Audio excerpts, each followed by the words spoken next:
It was around 3 o'clock in the afternoon on a Friday, on a really cold day like that. I was at the microscope looking at some interactions, and I saw a beam of light. And I heard a voice, a phrase that told me, I don't want you here, I want you with my people. Whose? It was the voice. I believe it was the Holy Spirit.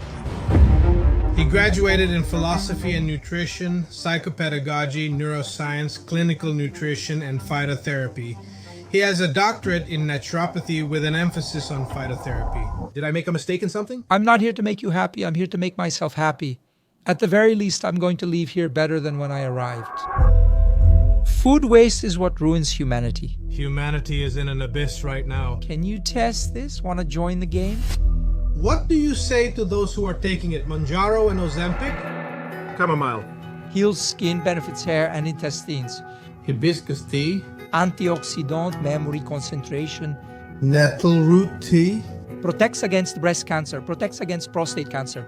Melissa tea. It treats anxiety, helps us have a little more focus, more attention. It's excellent for sleep, good for the skin. I've always searched for a missing link to understand what makes us human. It's not the heart because cows have one too. It's not the ear because pigs have one too. It's not the blood because cats have it too. When you set a purpose for yourself to do something, in practice, you're becoming a slave to that purpose. And what's driving you today? Life itself, existence itself, the very moment I'm living right now, it gives my life meaning. This is Gabriel. This was Gabriel, and Now this is Gabriel. he was very young here. Now he's grown. Is he much bigger than this now? He's bigger than this. Tell us what your dad did. Did he hit you to make you go on a diet? How was it? We hug a bottle of water, you sit down.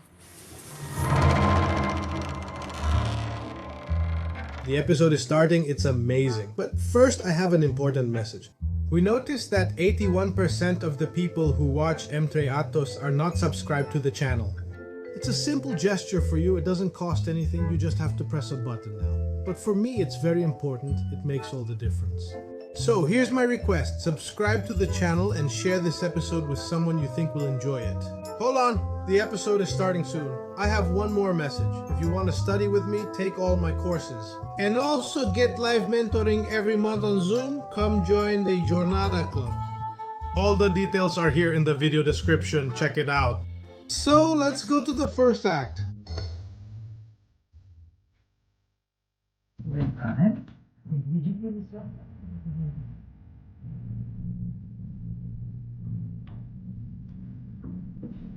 My guest left home at the age of 12 to study at a seminary. Thinking about becoming a priest, he flirted with the cassock, but it didn't lead to marriage. He joined the army and became a philosopher and neuroscientist. So when they suggested that I bring my guest, I wondered, after all, which of his many subjects would we talk about? But just a quick look at his social media is enough to understand that his favorite subject is a science, which has the beautiful quality of believing that our body is a temple and that we can operate within it. Of course, miracles, and with the help of plants. This plant cleans the air in your house. Something my guest started to discover as a boy, back in the countryside of Santa Catarina with a grandmother who was a healer. Dr. Júlio Luchmann, may you come in?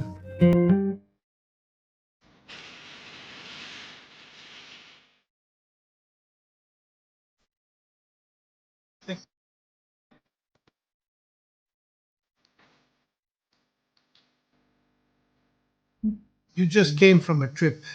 I brought 2 gifts for you. Thank you. I'll say that I really need it today. You'll understand that I need this gift. Thank you. Later, we have to sign it if it isn't signed yet. It will be a pleasure. I'll keep it here. Are you coming or going somewhere? I'm coming, just arriving now. Always giving lectures? Always today, a little less, because social media takes up a lot of time, and so does the company. So I've cut back a lot and focused on what brings the most results in several ways. More results mean reaching more people. Reaching more people. I've lived through a time when I used to spend 15 days of the month traveling, sometimes visiting 2 or 3 cities in the same day. But that's really exhausting, and sometimes the outcome isn't what we expect. It's not just about financial return, it's about impact and how many people we can reach. What's your goal with everything you've been doing? Financially, we know that's important for everyone, of course, but in the sense of reaching more and more people. So to answer your question, I need to tell you a part of my life. May I? Let's talk and listen a lot. Let's go. Can I start now? Of course. So I left the countryside of Santa Catarina. I heard you giving the introduction there. I went to study in a few cities and ended up here in a big city. I went to Sao Paulo and then returned to Curitiba. And at that moment, my personal and professional path was aiming at something like philosophy, because that's what I was good at. Was that the beginning? It was the beginning. I always loved it. I was always extremely passionate, and I was aiming for that. And some things happened during that time when I was trying to decide what I wanted for my life. I started studying philosophy, joined the army, and became a soldier, then returned to finish philosophy. An event occurred. I lost my finger. What happened? An accident at home. My family are carpenters. I never worked as one, but I enjoy carpentry. For example, I noticed the pattern on your chair right away. I like that. You're good at carpentry? And I like to work on small things. And I lost my finger on December 23rd, 2007. So it's been a while. That was a time when I became very unbalanced physically, mentally, emotionally, and spiritually. I lost control over a lot of things. And during that time, I gained weight, lost hair, and the rest of the hair that was left turned white. I went into a depression. And at that time, I started studying various things at the university where I was already a professor, the Pontifical Catholic University of Paraná, where I still teach today. And I started going into areas that weren't my comfort zones. I have a list here. Let me read it, please. Graduated in philosophy and nutrition, you did postgraduate studies in psychopedagogy, neuroscience, clinical nutrition, and phytotherapy. You have a master's degree in cognition and emotion and a PhD in naturopathy with an emphasis on phytotherapy. Did I get anything wrong? There are still 3 more postgraduate degrees that aren't listed there. It's just that sometimes the resume changes a lot and we keep updating a lot of things. But all of this here is postgraduate studies. Yes, they are. These are the registered degrees that I have. But I took most of the courses in medicine, psychology. I took almost all of them.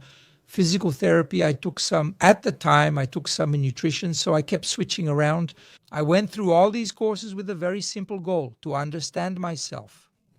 Are you the Leonardo da Vinci type who goes from anatomy to art? Is that it? Something like that. My only real connection to art is music. I play and mess around with the accordion a bit, but I like it. That's just how it is, right? A man of many sciences. Do they talk to each other? Can you combine philosophy with phytotherapy, with what else? There's neuroscience, psychopedagogy. Do you bring these sciences together? Yes. Pontifical Catholic University, in fact, has a postgraduate course, which is the largest postgraduate course today, one of the biggest in Brazil, with the highest number of students, which is neuroscience, mindfulness, and psychology. Bringing the fields together, making the areas of philosophy talk with the areas of neuroscience, with traditional science, with what we call modern science. And I am the tutor of 2 of the subjects that make exactly these counterpoints. Professors Clóvis de Barros from São Paulo and Renato Nogueira from the Federal University of Rio de Janeiro. So I act exactly as this go-between. And all this because of the finger?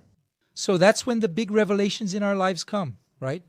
Because you aim at something, you say, I want to go there. And God says, no, I don't want you to go there. I want you to go a little this way. And then comes the key point where I want to get to, which is the highlight of what I'm saying, which is this. I was inside a laboratory studying the interaction of 2 neurotransmitters, gamma aminobutyric acid and acetylcholine, in the formation of neural networks. It was a Friday afternoon. You know, we didn't understand anything, right? So we have the networks. Gamma aminobutyric acid and acetylcholine? Acetylcholine and another are neurotransmitters. For me, choline means mountain. Yeah, like that.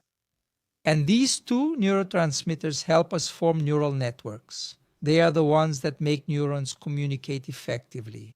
And it was a Friday afternoon. I didn't have a religion anymore. The only institution I didn't abandon was where I worked in my marriage. I abandoned everything else. What's your job at Pontifical Catholic University? Yes. And then I just abandoned everything. Was the marriage with your current wife? Yes. Yes, it always was.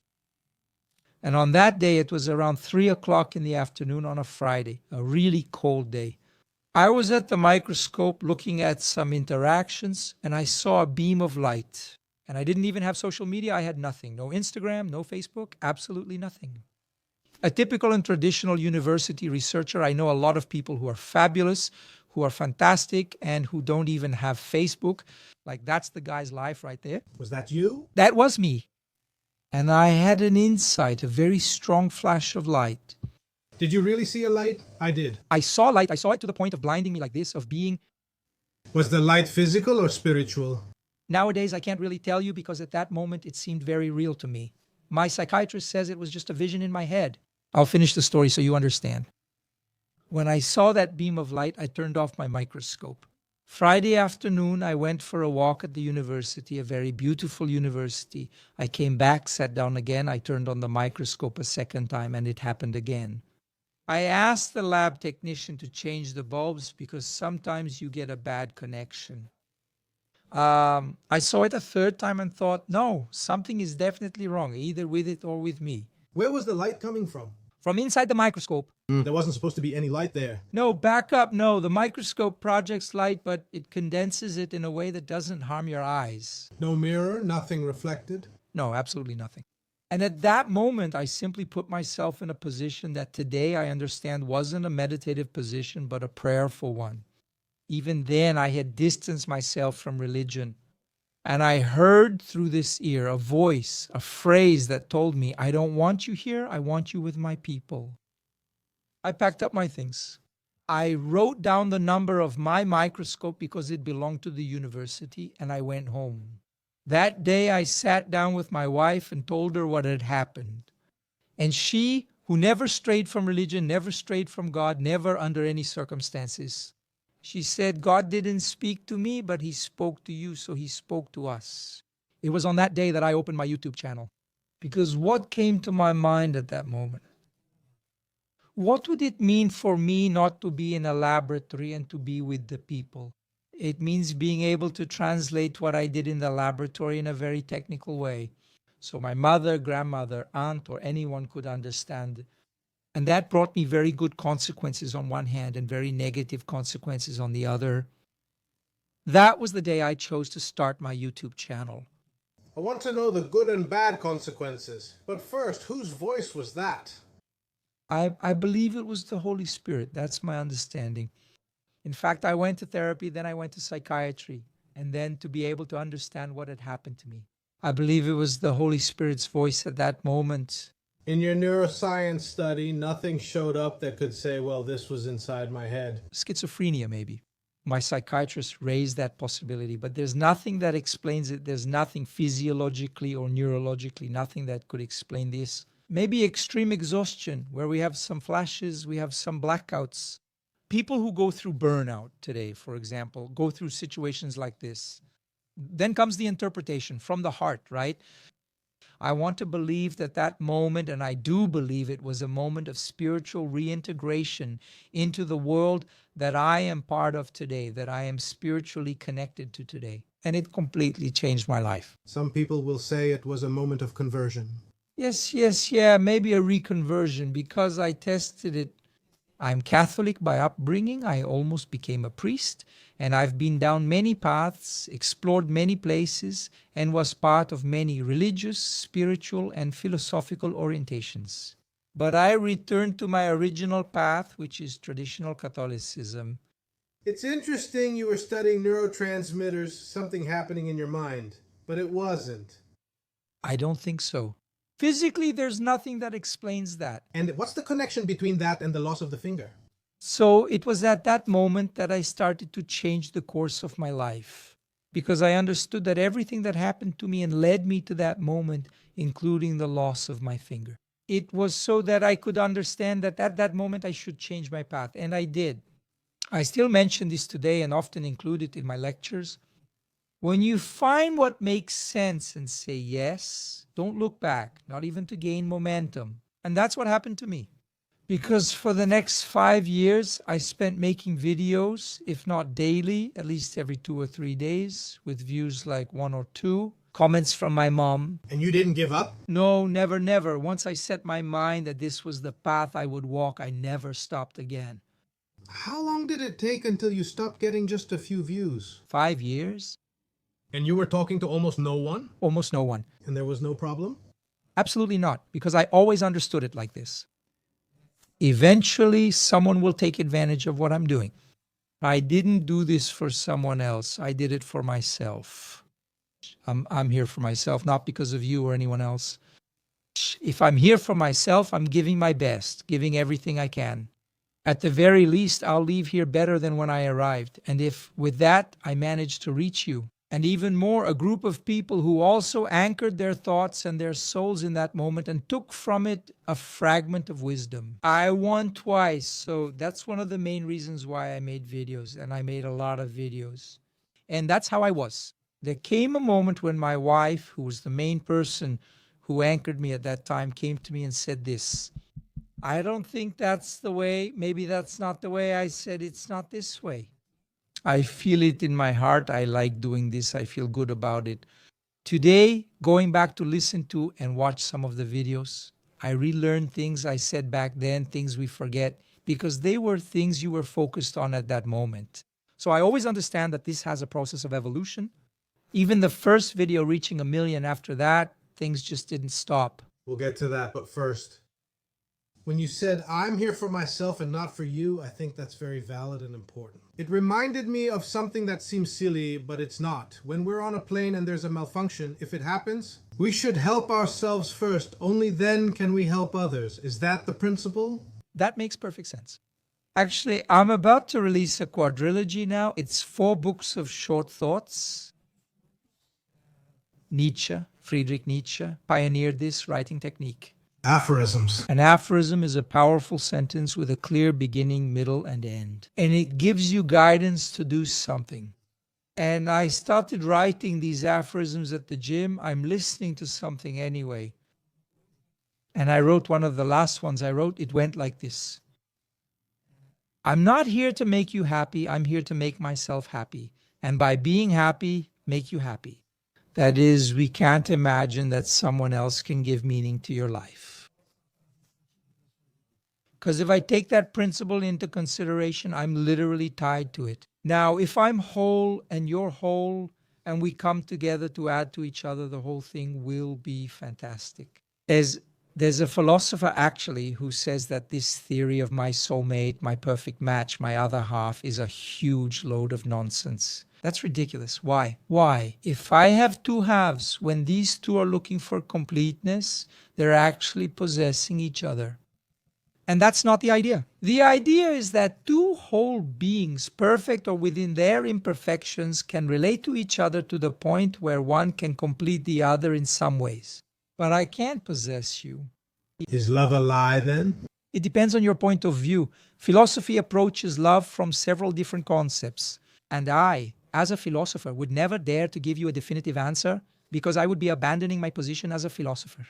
Since one of the main functions of philosophy is to create doubt, to bring a good question anyway, that's how philosophy works. This androgynous love, which is this love where I have separation, good and evil, black and white, day and night, man and woman. It is this theory of bodies that possess each other. Plato came next and he said, okay, this idea here is a really cool idea, but I want to propose another kind of love. And Plato is going to call this eros, erotic love. Eros love is love based on lack, on desire. So what do I love? That which I don't have. So platonic love is that love that you keep desiring. So I go to high school, I desire college. I go to college, I desire graduate school. I go to graduate school, I desire a job. I go to work, I desire vacation. I desire a promotion. So it never ends. Aristotle, who was a student and not a disciple of Plato, he comes next and says, okay, this idea of desire is cool, but I understand that what I already have, what I have already achieved, I need to give to him or her or to everything I have. What does that really bring me in terms of potential, right? Aristotle discusses the seed of Semyon, meaning potential. And he says, wanting is cool, but being happy with what I already have is also cool. In these 3 categories of love, we have possession in all of them. Here, I am possessed by the other. With Plato, I'm always myself, right? Again, desiring. Aristotle is me having and rejoicing in what I have. Then an interesting character appears named Jesus. I don't know if you've heard of him. About him now. He's a guy who showed up in history and caused a tremendous mess when he talks about love, kairos, right? Which we will also call caritas. Basically, he's going to say this: for me to be happy, I need to empty myself and allow you to grow inside me. Then he messed things up and caused a huge confusion. So I think this search for meaning in the idea of love is very personal. So much so that if I ask you what love is right now, your concept will be different from the people you live with anyway. But deep down, are you sure if you love someone or something or not? There's something that stirs inside us that's undeniable? Yes. That's where philosophy's big question arises.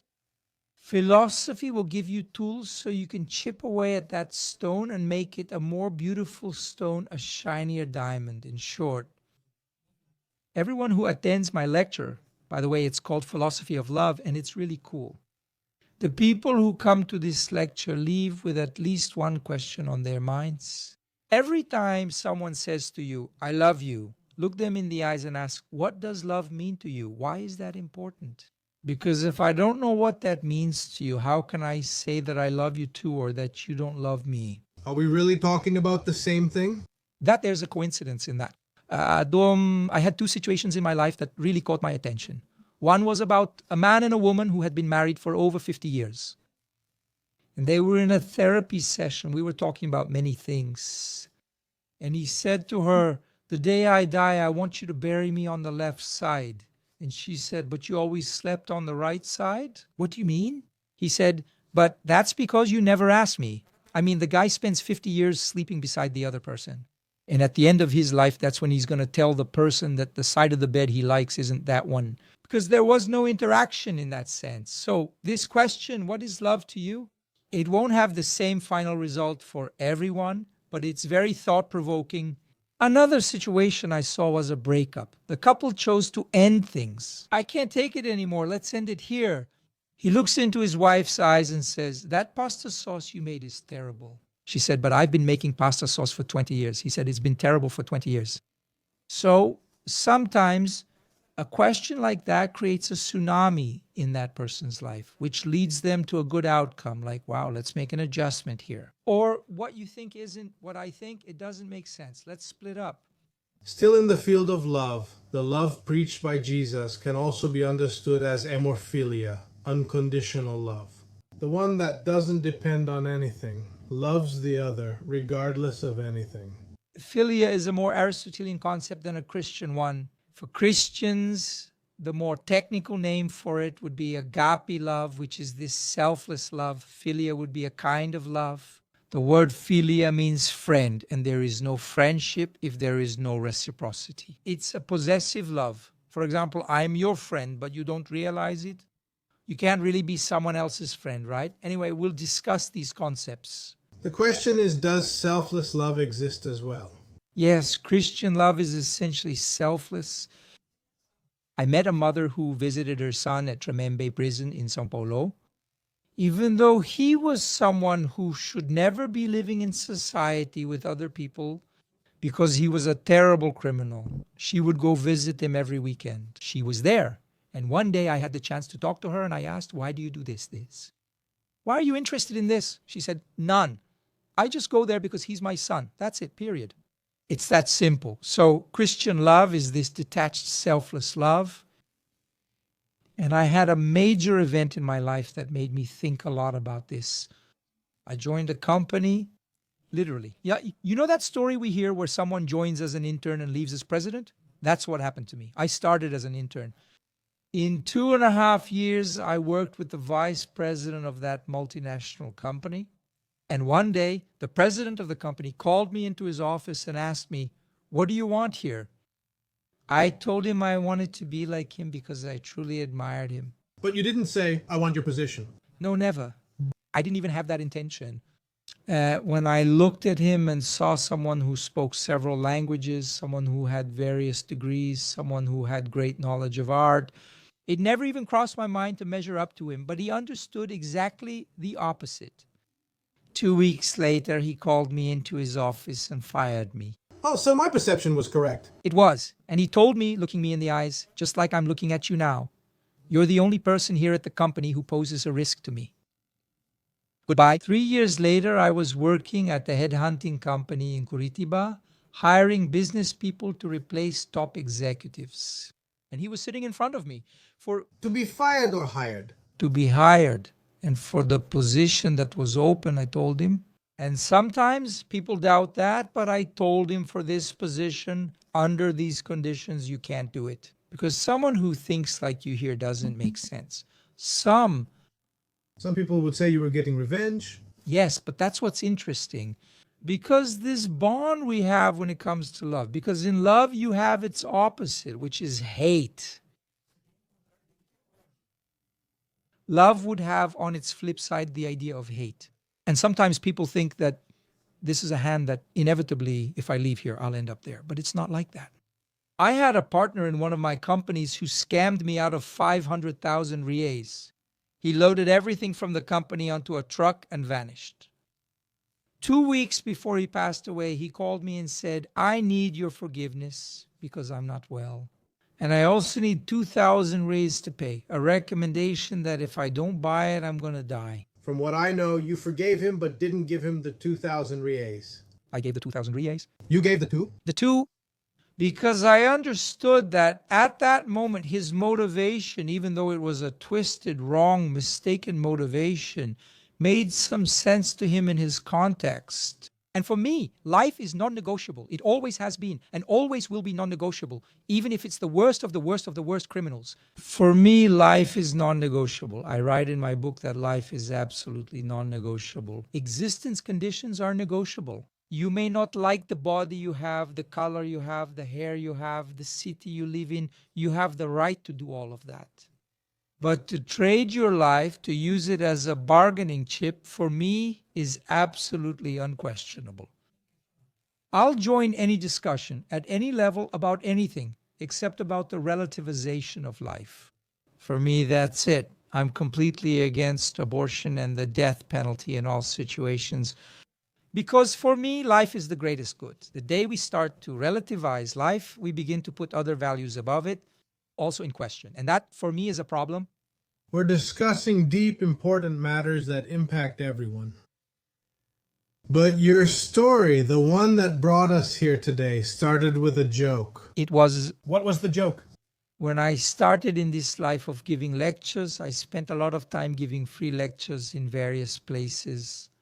And I tried a lot of things. I tried stand-up. I tried storytelling. No, wait, did you do stand-up comedy? I did. Do you still know how? One thing or another. Home, I'm famous for telling jokes, making people laugh, making those kinds of jokes. Man, I wouldn't call them smart, but it's that quick wit you have. Guys, sometimes you're just talking and my kids, they've picked up on that. So sometimes we're at home with other people and suddenly a joke like that comes up and then they say, that's a Luchmann family joke. That's just how it is. Oh, are you known for your jokes? Yes. There's that kind of sense, that common thread. But it was in one of those jokes, making the lecture a little more interesting, fun, having that change of state, right? The person is there focused.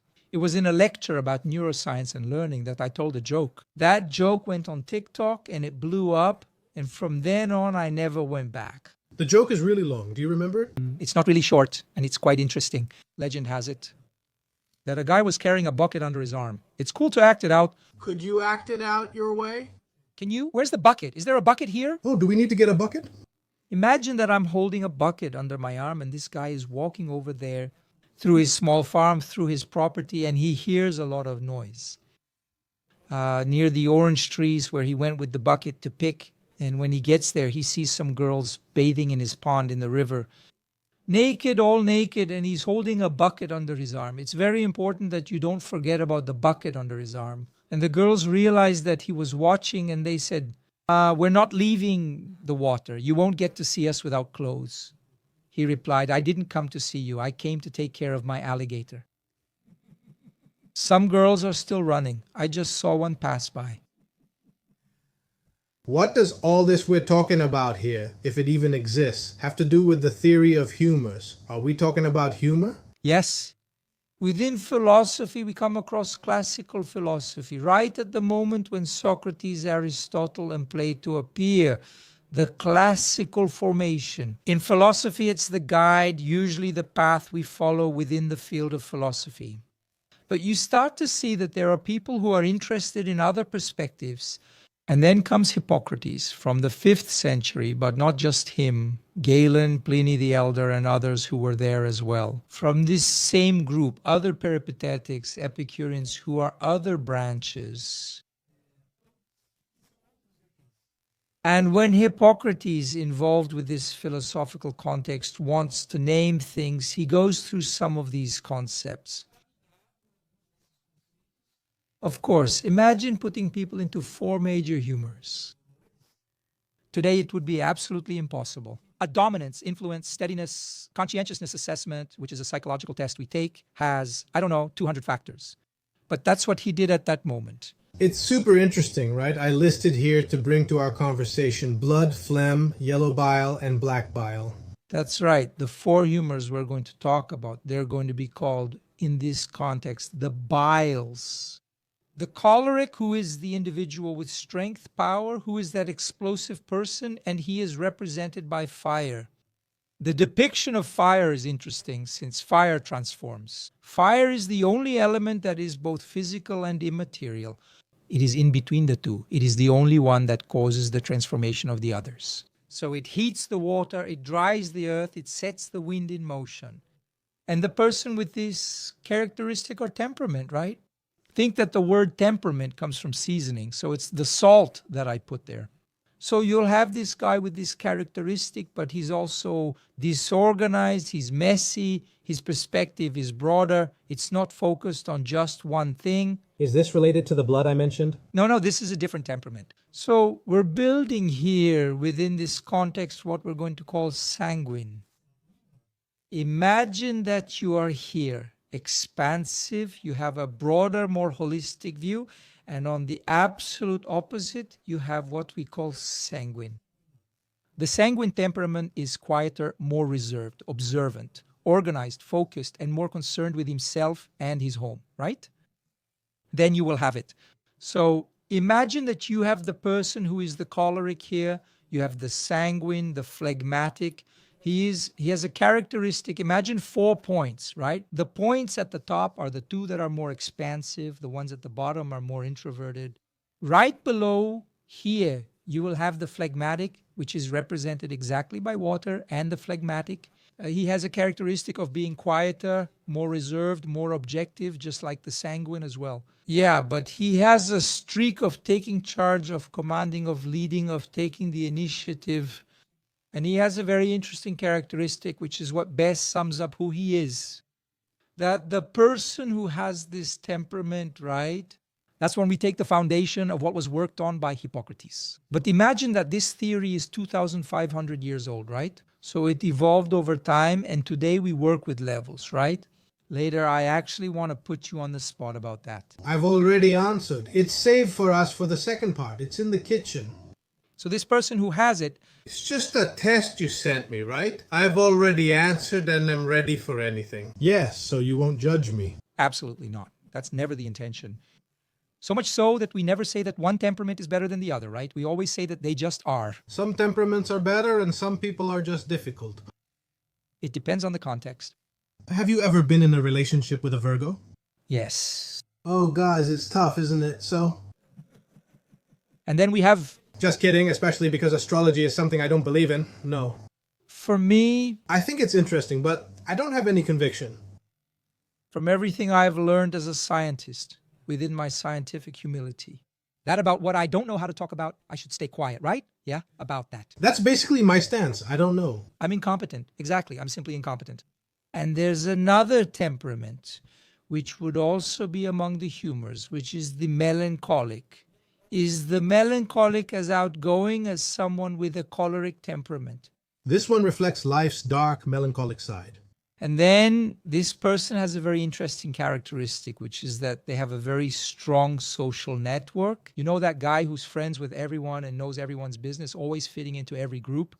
But just as he has this knack for connecting people, for bringing people into the game, he also has a really hard time choosing a direction. For example, I had a situation where a company manager had to fire his own brother, who was an employee at the company, and he was a melancholic person. And he resigned so he wouldn't have to fire his brother. So these are people who get emotionally involved. He quit so he wouldn't have to fire his brother? Because he's the company manager, we pushed. Were you at that company at the time? I was there as a consultant. When we forced him to make the decision because he was the manager, no one else could do it because it was his job. But it was his brother, so he resigned to avoid it. About Japanese. But it happened, and it was exactly this kind of more melancholic temperament where I'm friends with everyone. But when I need to take a side, it hurts. It weighs on me. What negative consequences does this bring to a person? She's always carrying the world on her shoulders. You know Atlas? Atlas carrying the world on his shoulders is a classic melancholic image. Or Sisyphus, who has to push the stone up the mountain. Yes, that's him. And all this because I wanted to bring up, you mentioned I was bringing up the humors that came from your joke. I remember the theory of humors. And Hippocrates used to say the following, or did he? Because I've also heard that the phrase isn't his. Let your food be your medicine and your medicine be your food. It's said by him. It's a fragment attributed to him. Those guys from that time, usually they didn't record much. The ones who did that were their students and disciples. Socrates, there's a huge possibility that he didn't exist as a person. Plato was such an intelligent guy, so phenomenal at what he did, that since there was no one on his level to talk and debate with him, he created a character to do that, which was Socrates. But man, how are we supposed to know if he really existed or not? It's like this. There's no historical record of him, so we can't confirm his existence. By the way, this dialogue is interesting in my research because he argued with Socrates, or with this Socrates that he invented, immortality in Phaedra. And it's amazing how Plato brought the idea of immortality, the idea of life after death, exactly as it is today within Christianity. There's something from Socrates that I still use today, which is at the moment when he is already condemned. And he has already taken the hemlock, which is the poison that would lead him to death. Hemlock is made from a plant, actually, right? And it takes some time to do that. It's hours, right? And during that period, while he's imprisoned waiting for death, he hears someone in the cell next door reciting a poem or singing a song, right? And he says, hey, teach me. The guy said, are you crazy, man? You're going to die, old man. And he looks at the guy and says, it's never too late to learn something. Never. So that's the kind of thing that touches our pride, right? And this phrase, what does it say to you? Let your food be your medicine and your medicine be your food. Does that make sense to you? Does it? The first part of the phrase is attributed to Hippocrates. The second part is actually a later addition, right? Let your food be your medicine. That's the phrase. Let's break down both parts. Use your medicine. Let your food be your medicine. Let food be your remedy. That's right. Because he understood. And he, as a great observer of nature, he understood that people who ate well, who had a good diet, who had variety in their menu, statistically, in his time, they were people who died less. The earliest known dietary supplement was Greek soup. Have you heard of it? No? What is it? What was Greek soup like? They took everything, absolutely everything that was edible and put it in a pot and cooked it until it was reduced to a small soup, which they gave to sick people, which they gave to wounded soldiers. Super concentrated. Which was basically that it was a dietary supplement from the time of the Greeks. How wonderful that is. Yes. And from that notion, and also taking other elements into consideration, that's when he says, let your food be your medicine. Eat so well that you won't get sick because of it. Before we move on to the second part, did we get dumb about this? Because we already knew this 3,000 or 4,000 years ago and forgot to make the Greek soup? I think that for a long time we fought for power, we fought for money, we fought for land. Today, we fight for people's minds. People stopped going so much to big physical wars and we moved into the mental dimension. Neuroscience has a role. Psychology has both a positive and negative role in this whole story. I, as a neuromarketing professor, for a long time taught people, salespeople, business owners, store owners, how to win over a person's mind. So if you go into the market today, you'll see that this market, if it's a large market, before being set up in a certain place, a survey is done to find out who the people are, what their ages are, what their interests are, what their salary ranges are, and everything within the market. From entry to exit, every detail is considered, from product height and weight to color and arrangement. Placing your product on the first shelf puts it at the average eye level of the target audience there. You'll pay 7 to 10 times more to be there than if it's down below. So the big question behind this is what I think is a need. Is it really a need, or was it built inside me without my permission? Because that's the most terrible thing. So we build all of this within a context where we literally start to co-opt people's minds. So I can't even tell you if it's really our fault that we are the way we are today. I think we were walking toward this endless black hole and sacrificing on the altar of disease and misfortune our sanity, our health, our logical capacity, our ability to understand. Today, we are technically smarter than ever before. Technically, right? Technically, in a way, you see, intelligence within the philosophical concept is breadth. The intelligent person is the one who has breadth. The wise person has depth. So what am I going to do with all this that I know? I can kill myself, I can create a disaster, I can sell more to someone, I can deceive people, and so on. Why black hole? Are we in an abyss for humanity right now? I think so. I think we're in a moment like that. I follow global trends a lot in every sense, mental and physical health, etc. And I think we're at a point where if we don't make a change now, the path we're heading down will become irreversible. Sorry, a change from where to where? Where are we heading that's so bad? I agree things aren't good, but I want to understand your perspective. Great. I participated as a researcher in the Genome Project, which was a project that spent $2 billion, right? It involved 111 countries. It was a huge project. And in this project, one of the things that was uncovered in the Genome Project was the number of genes and what is the structure of these genes inside a chromosome. And we used to think that these genes, for the most part, were fixed. I'll combine what I have with what the other person has to form a new gene, which is how we continue. But we know that some fragments of these genes have blank spaces, they have empty spaces.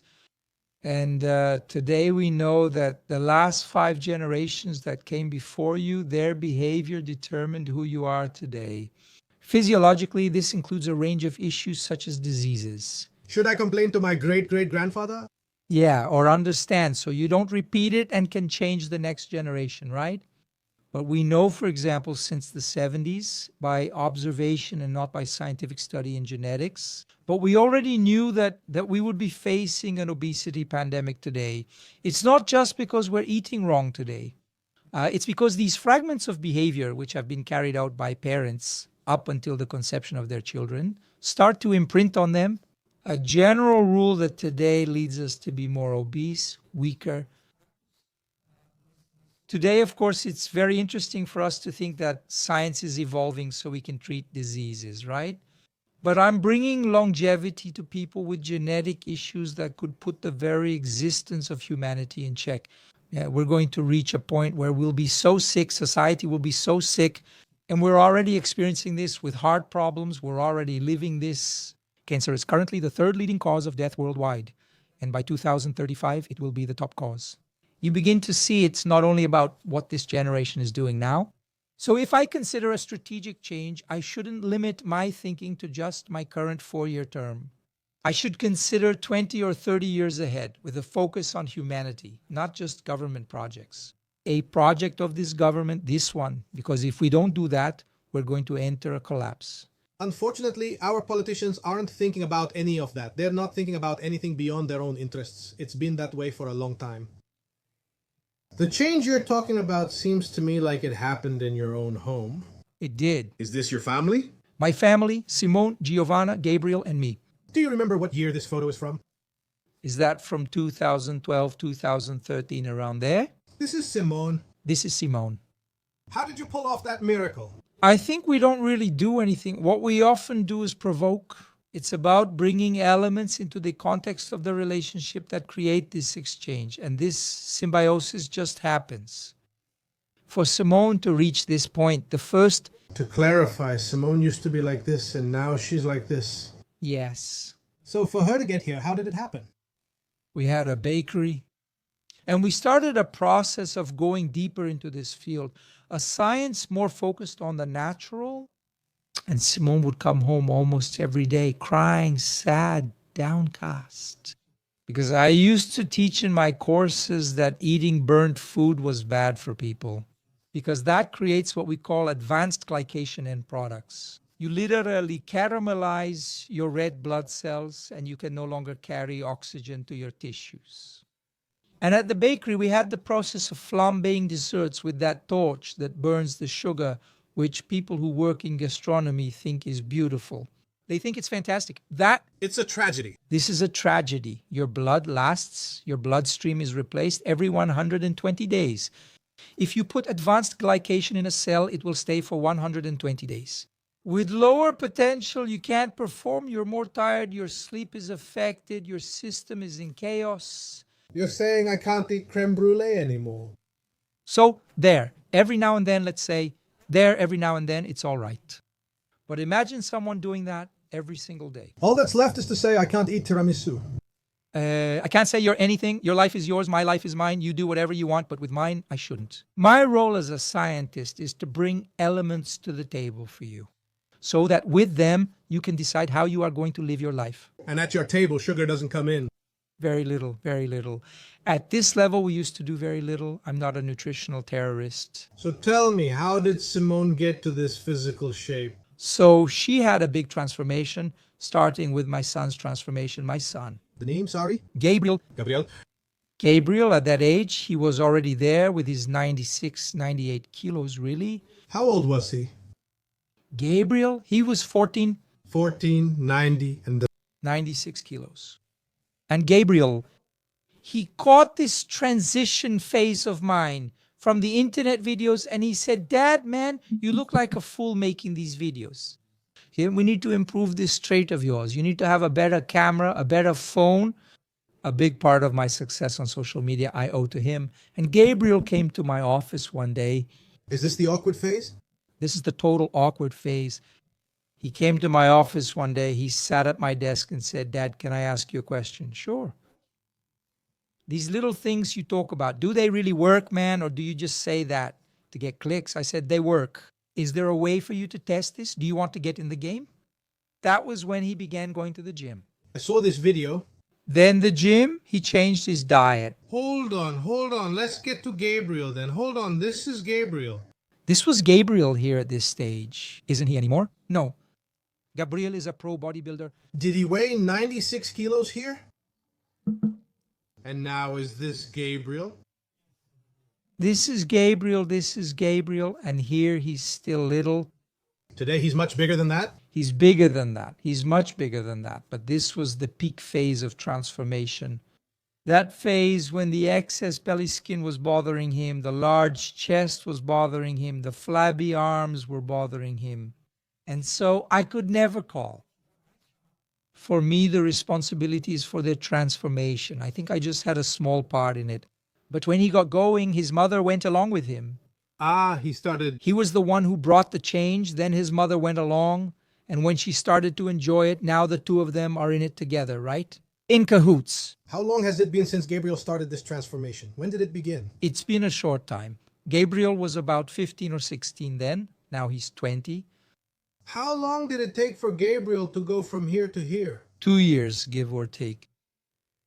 I'm sure they've already told you, but Gabriel must have failed a lot of classes. Yes. He filled up on what? Which amino acid? Nothing. Absolutely nothing. In this photo you showed here, he was 100% natural, just diet and absolutely nothing else. Oh. What was he eating? Normal food. Today we often make basic nutrition mistakes even with simple things. You go 12 hours without eating during the night, your system is full of free radicals, you need protein, and you get up early in the morning, make a glass of chocolate milk with sugar, and eat bread with jam. What we started doing in our diet, protein, real food. So the protein diet, That food we call clean food, which is you add broccoli, you add carrots, you add zucchini, you add beans. Yeah, you complete it. You do what we've known for 60 years of nutrition that we're supposed to do. zero carbohydrates. No, carbohydrates have an important role. Protein plus physical activity helps us build muscle fibers, but what fills the fiber is carbohydrates. So carbohydrates have an important role. But you need to eat fewer carbs. Less. The rule is more protein, fat, and then carbohydrates. Is there an appropriate or desirable percentage? It depends on what you're doing in terms of physical activity, on your needs. But basically, if I were to observe and mention a more or less general pattern, I would put it like this, dividing my plate into three, right? The largest part would be protein, a good portion of that protein with a bit of fat, natural fats, and then a bit of carbohydrate. This here is the family today. This is the family. This here is still a photo from about 3 or 4 years ago, but it's already the photo where from then on, Giovanna started her transformation. She still isn't a bodybuilder and doesn't compete, but she enjoys physical activity. Yeah, she's really fit too. Yeah, she's really fit. Everyone looks good. Did you mention what to eat or avoid? What foods were stopped during this time, and did they also stop drinking alcohol?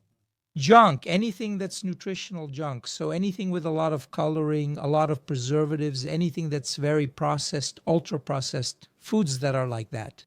Everything we find on a supermarket shelf that lasts longer is taking away from your life just so it can be there.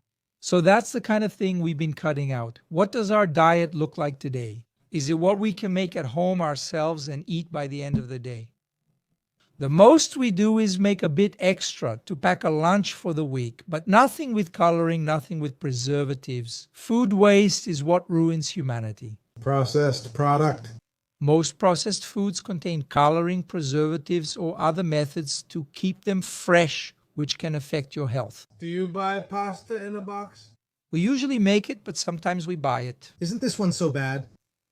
It depends on how you make it. Pasta made only with flour is a problem. Pasta where you add an egg or add milk or animal fat, it starts to have a different characteristic.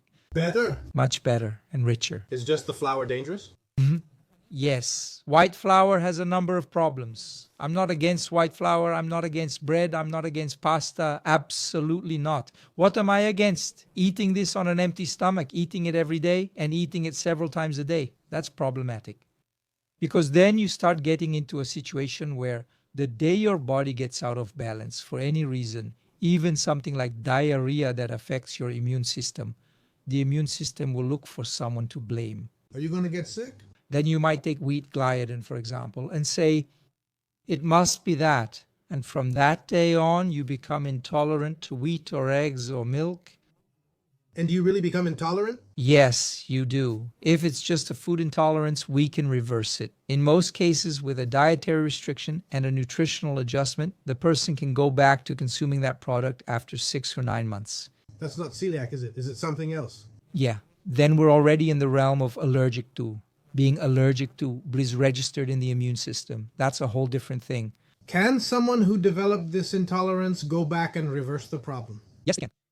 In most cases, yes. For example, I was lactose intolerant. I did 1 year and 2 months of total and absolute restriction. And today, before coming here, I sat at the table and had coffee with milk. There is absolutely no problem with that. Do you support your wife and your children, not in bodybuilding, or also in that? No.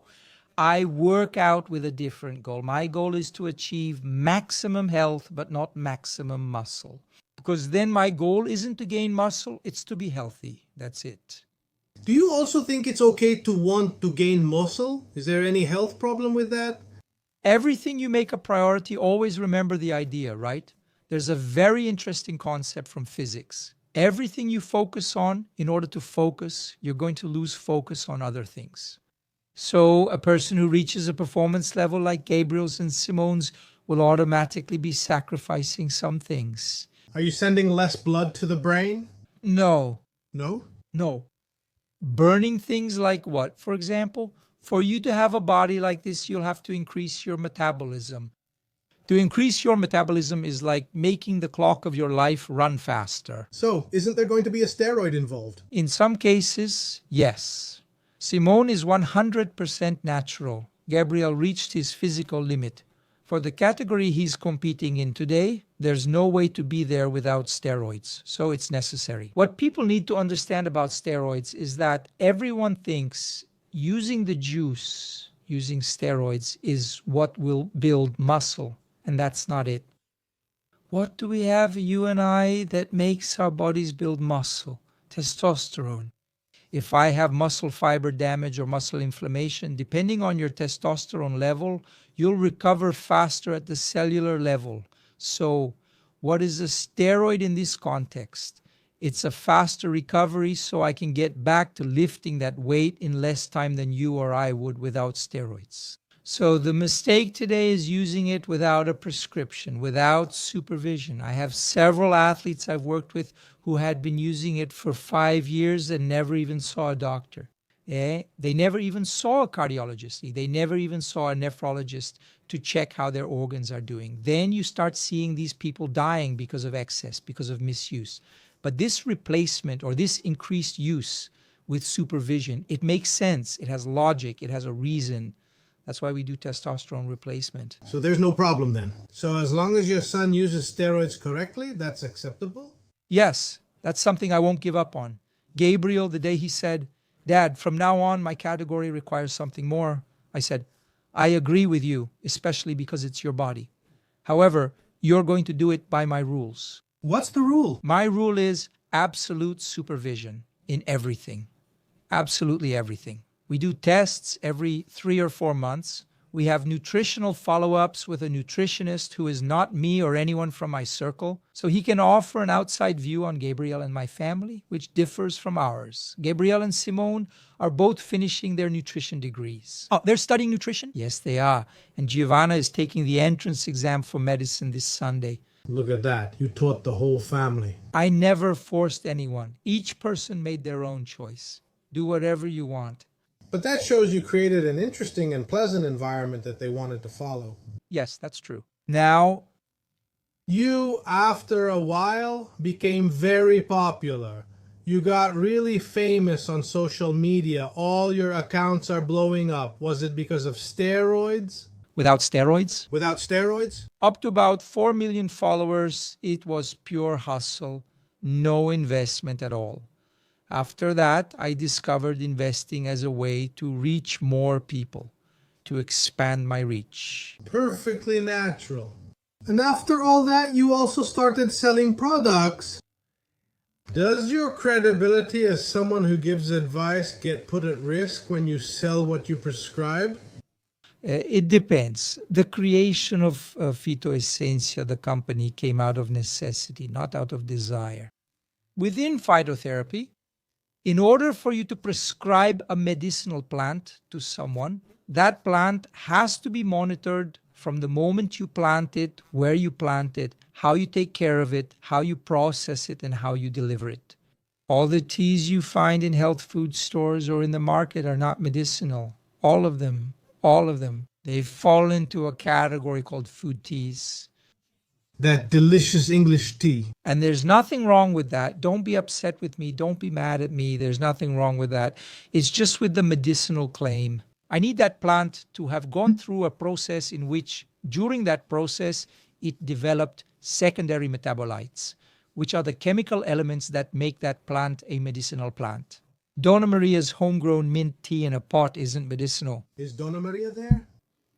Donna Maria is a special name I use for all women and people. So since I had a really hard time finding a product in the market that I could prescribe to someone and say, this here is the same as what I told you to do. There wasn't any. It didn't exist, was scarce, or only available in some places. It's available in Rio Grande do Sul, but not in the Northeast. It's in the Northeast, but not in the Midwest. I created Phytoessentia to make my life easier. Look, here is what I'm telling you, which is, This one, I can guarantee. that's it. And then it exploded, right? How are these medications produced?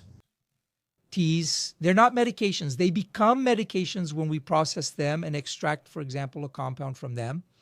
For example, curcuma longa or turmeric is a medicinal plant when consumed naturally. Technically, they're infusions, right? It depends. Tea is the tea plant, right? It depends. We don't make infusions with some plants. Turmeric, for example, I can put it inside a capsule and literally eat it with flour. Yes. So it wouldn't go through an infusion. It's the plant. The plant, just as it is, whole as it comes from nature, it's a medicinal plant. When I extract curcumin from turmeric and concentrate it in a capsule, it becomes a medication. So here I have a medication. Then we get into another story from my life, which is also quite interesting. Brazilian legislation. If you study Brazilian legislation, you'll be outraged on one hand, but you'll understand a lot of things on the other. For example, there are minimums and maximums for everything you can do in terms of statute of limitations. So I can give someone magnesium from 50 milligrams up to 1,000 milligrams. Within this range, everything I prescribe here is within the law. It's not wrong. What do we see happening in the market today? Someone combines 3 or 4 compounds into a capsule. It's within the law. It's not wrong, but it's far from ideal, very far. If you take someone's vitamin D today and they have 20 nanograms per milliliter, they're within the standard, but they're very far from ideal. 40 to 60 is ideal. So when I went down this path, it was to offer people the best I can within what science allows me, something that works and has a fair price. Because I can build a huge business for you which will cost you 10,000 reais a month. Is it fair to my own story? Is it fair to the poverty I came from? It doesn't make sense. Did you come from poverty? Yes, my family was always very limited in financial resources. We had a television at home. It was black and white. There was a time in our lives when we didn't even have a car, but we managed. I never went without what I needed. My father and my mother always worked really hard and gave us their best. But our limit was always right on the edge, always, always living with scarcity, always counting coins, And I'm very grateful for that. I'm very happy about it because I am who I am because I went through all of that. But we were always right there on the edge. And me today as a professional, comparing myself to other professionals who work in a similar field as mine, who charge 2,000, 3,000 reais for a consultation, I could never reach that amount. Even if I could, because I don't, and there's nothing wrong with what they're doing. For them, it's right, it's all good, that's it. When I think about my mother seeking help, I know she would never go to a professional like that.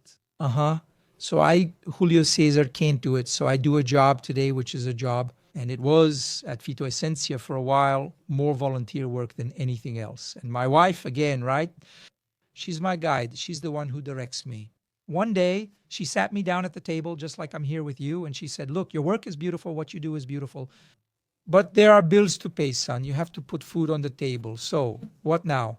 Phytotherapy came as a support that gave me freedom, time-wise, geographically, financially, to do what I really am. Well, which is what I really love, which is sharing knowledge with people. And do you have all the types of products you recommend in your company? Do you produce them? Yes. Where are they produced? How are they made? It depends. We have a wide variety of teas because there are Do Brazilian producers deliver products to you for processing this way? not just Brazilians. I bring tea from Belgium, France, China, Egypt, Iran, and more.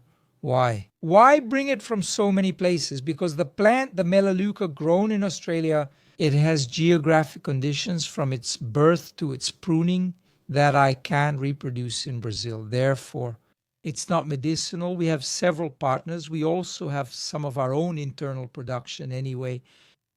We were talking about your story. You said you had an origin with fewer resources. And did you have a grandmother who was a healer? Yes, Mrs. Iracema, what do you mean? What do you mean, healer? My grandmother? The town where I came from is a town called Frei Rogério in Santa Catarina, which at the time was Curitibanos. Later it was divided into two, and today it has about 1,300 and something inhabitants. So you can imagine that at that time the city's resources were extremely limited. There was no doctor, dentist, nurse, or similar. So people relied a lot on this natural science. Remember that science is not just method. The science of philosophy is knowledge. And my grandmother was the healer, the seamstress, the one who did the back stitching. My grandmother made those herbal infusions. She would go get roots in the woods and so on. So people would come to her a lot. She understood herbs' power. Yes, in a very deep and very wise way. And in the countryside, it was common for this gift to be passed down, usually to the eldest son or grandson. And the oldest grandson lived here in Sao Paulo. So who was next in line? Me. So I started absorbing a lot of what grandma did, a lot of that knowledge. I had a huge culture shock when I entered the seminary.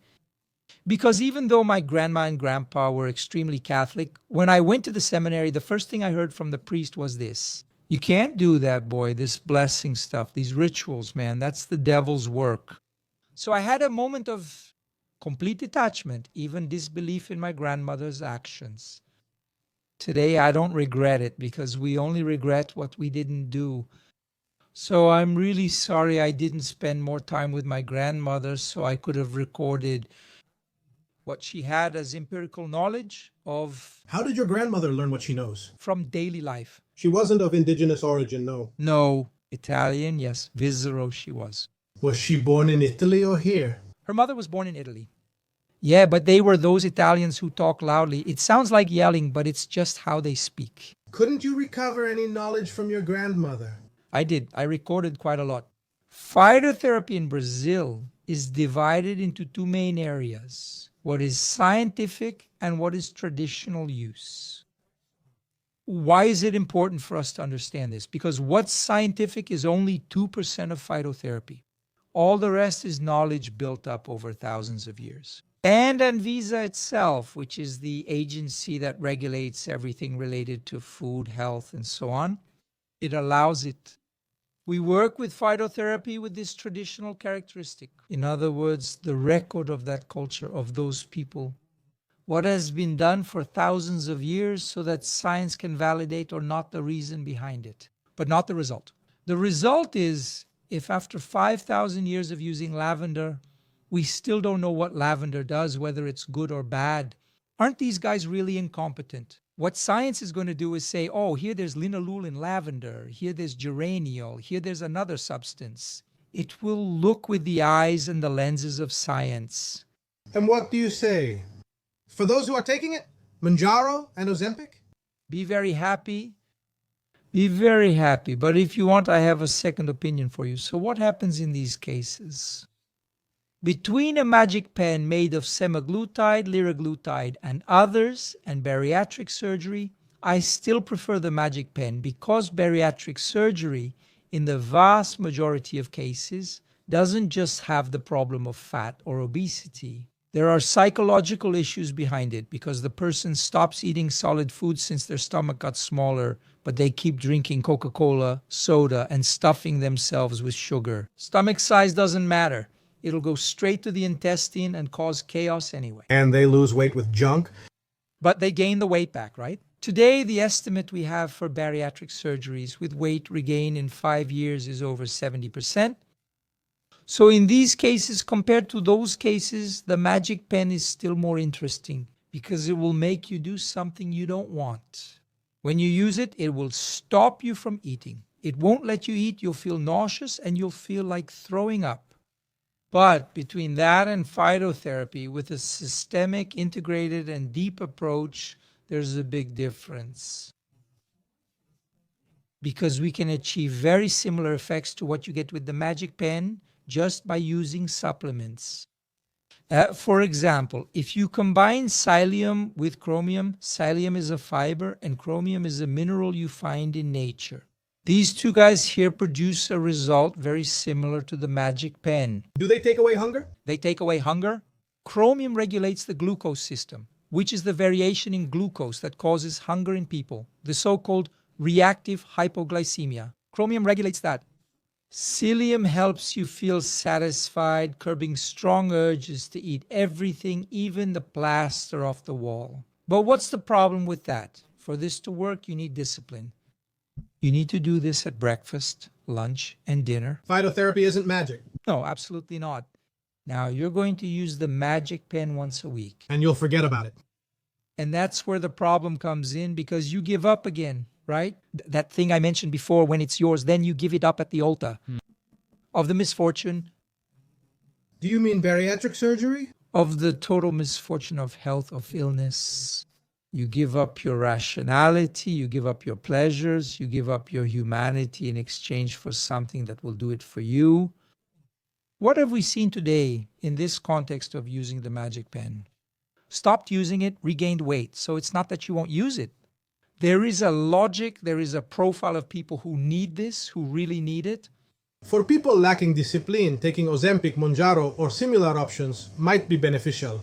Yeah, and there are cases, Rodrigo, where it makes more sense for you to use it. People with diabetes, for example, people with completely uncontrolled diabetes who can't manage to have discipline, I prefer that they go for this than for bariatric surgery, which is much riskier. And I also won't take the risk of applying a beautiful solution for him that he won't use. Would that be phytotherapy? Yes. So, but in an ideal world with the patient cooperating, phytotherapy is always better than pharmacy medication. In the vast majority of cases. What we need to understand is that phytotherapy is currently classified in Brazil as an integrative therapy. It is not alternative, it is integrative. The word integrative has the meaning of being here. It integrates the process of transformation for this person. We know today from the perspective of neuroscience that for a habit to go through the process of change and consolidation, it takes 6 to 9 months.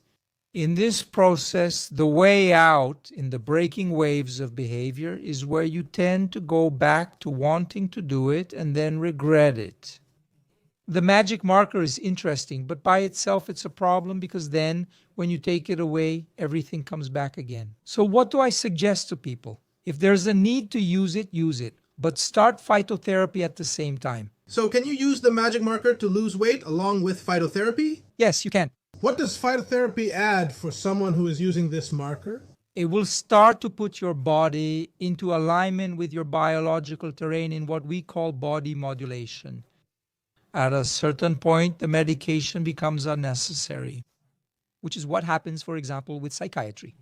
There's absolutely no problem in using a benzodiazepine to sleep. Between dying of a nervous breakdown and taking a benzodiazepine, it's 100% better to take the benzodiazepine. What am I against? Only doing that.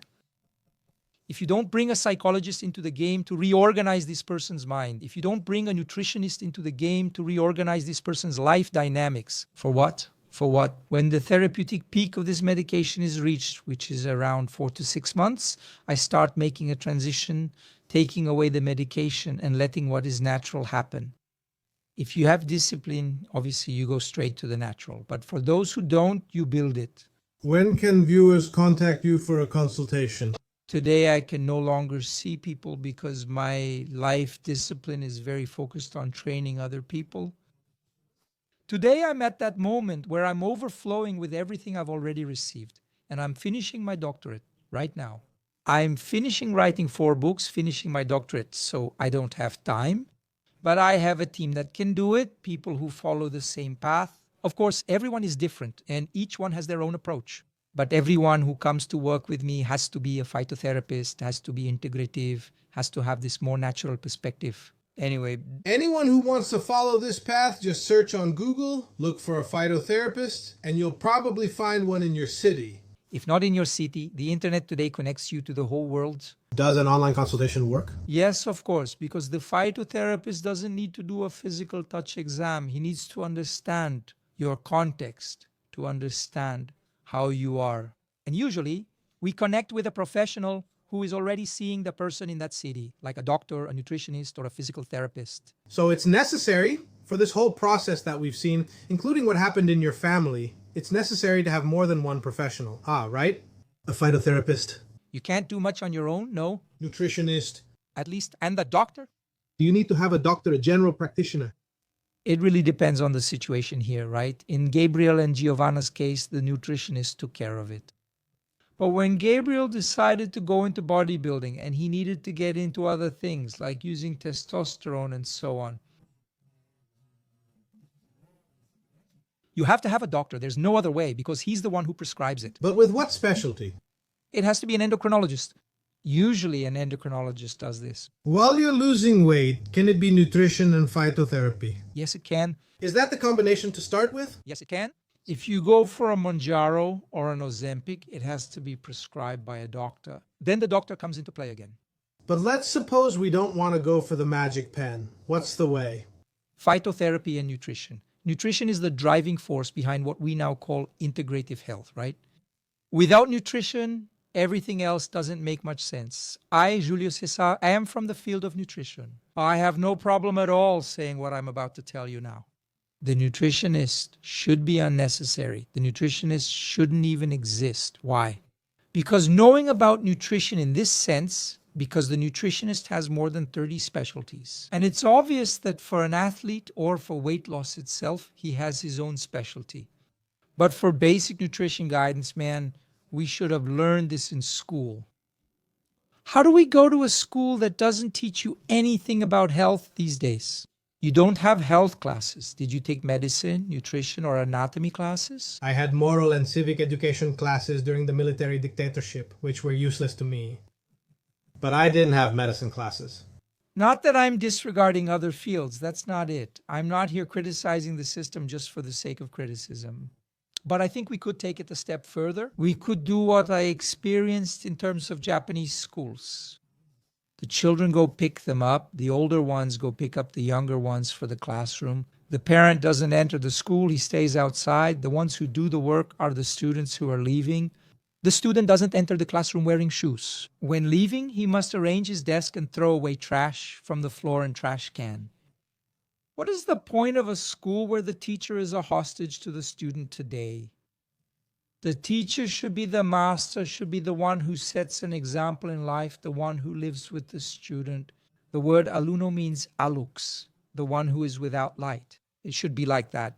The teacher today, look, I feel sorry for teachers in that sense. I love being a teacher. I'm always training teachers. With how things are organized now, it's chaos for teachers. To wrap up the topic of diets, we talked about it. Is the protein diet something you would recommend? Yes. Everything with supervision. Does a low-carb diet complement the protein diet? Yes, low carb. Intermittent fasting? Wonderful. Oh, really? Sensational. How do you do that? I love fasting. Our bodies should go through a minimum fasting period of 12 hours every day, which is what we call physiological fasting. Everything, absolutely everything in your body has its own time to happen. If you put your new car next to another new car that your neighbor bought, and you drive, I don't know, 100 kilometers a day, and he drives 1,000 kilometers a day, they're from the same year, but you have to admit this one will break down first. Our bodies work the same way. What if I make a liver that should be resting between 3 in the afternoon and 3 in the morning process fast food at 10 o'clock at night? This liver, which is also responsible for detoxifying your body, which is also responsible for producing cholesterol, taking reverse cholesterol, cleaning you, it won't do what it's supposed to do if in that fast food meal you had at night, you added a glass of beer. Alcohol is extremely toxic to the body, and in the liver, in order to be eliminated by the kidneys, it turns into acetaldehyde, which is 20 times more toxic. And your liver needs to stop everything it's doing just to process that unfortunate alcohol at that moment. Man, once a month or week, will it kill you? No, just be happy and enjoy your beer or wine. Now, can you imagine doing that every day? The liver can't handle it, right? Not just the liver, everything collapses. For example, if we spread out human skin on the floor, it would cover 4 square meters. If you open up your intestine at its microvilli and spread it out, it's 160 square meters. This guy determines everything in your life. He will determine how your brain works. He will determine how your heart works. Does the intestine even have memory? Yes. There are millions of neurons there, right? By the way, I can't tell jokes. You can go ahead. There's a joke that goes like this. The body was trying to figure out who should be in charge or the boss. Do you know? No. And then the brain said, it's me because I'm the one who controls everything. The heart said, no, it's me because I'm the one who pumps blood to everyone. The kidney claimed, I filter everything. Then the intestine told the anus to close. He simply ordered it to close and he stayed quiet. He didn't say anything. In 3 days, the kidney was failing. In 4 days, the heart was already collapsing. In 5 days, the brain couldn't function anymore. And they decided that from now on, the ass is going to be the boss. From that day on, any asshole could be the boss. Look, in light of this, Jokes. In light of this call, I can't help but invite you to join me for our second act. Let's go because I got hungry. let's go. Shall we? Let's go.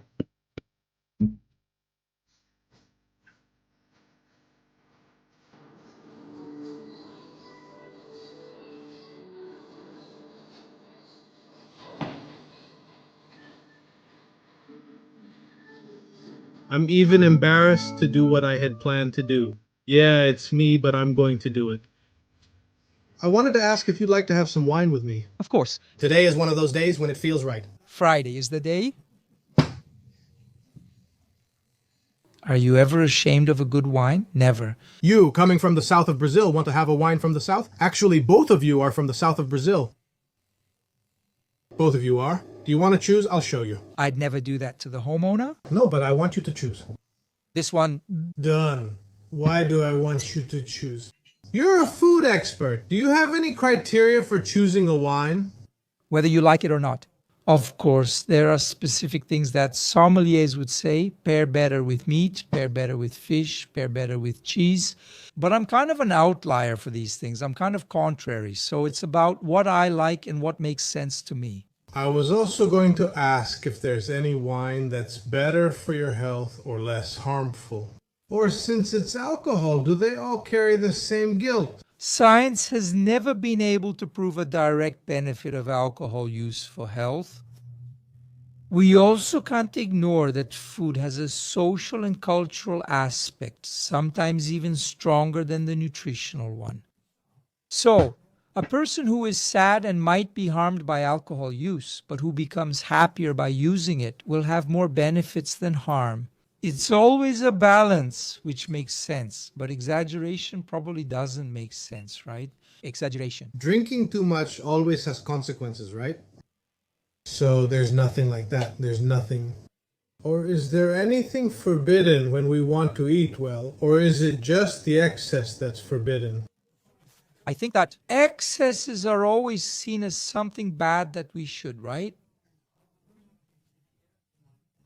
Even because even very bad things that, however, are measured, cheers Prost,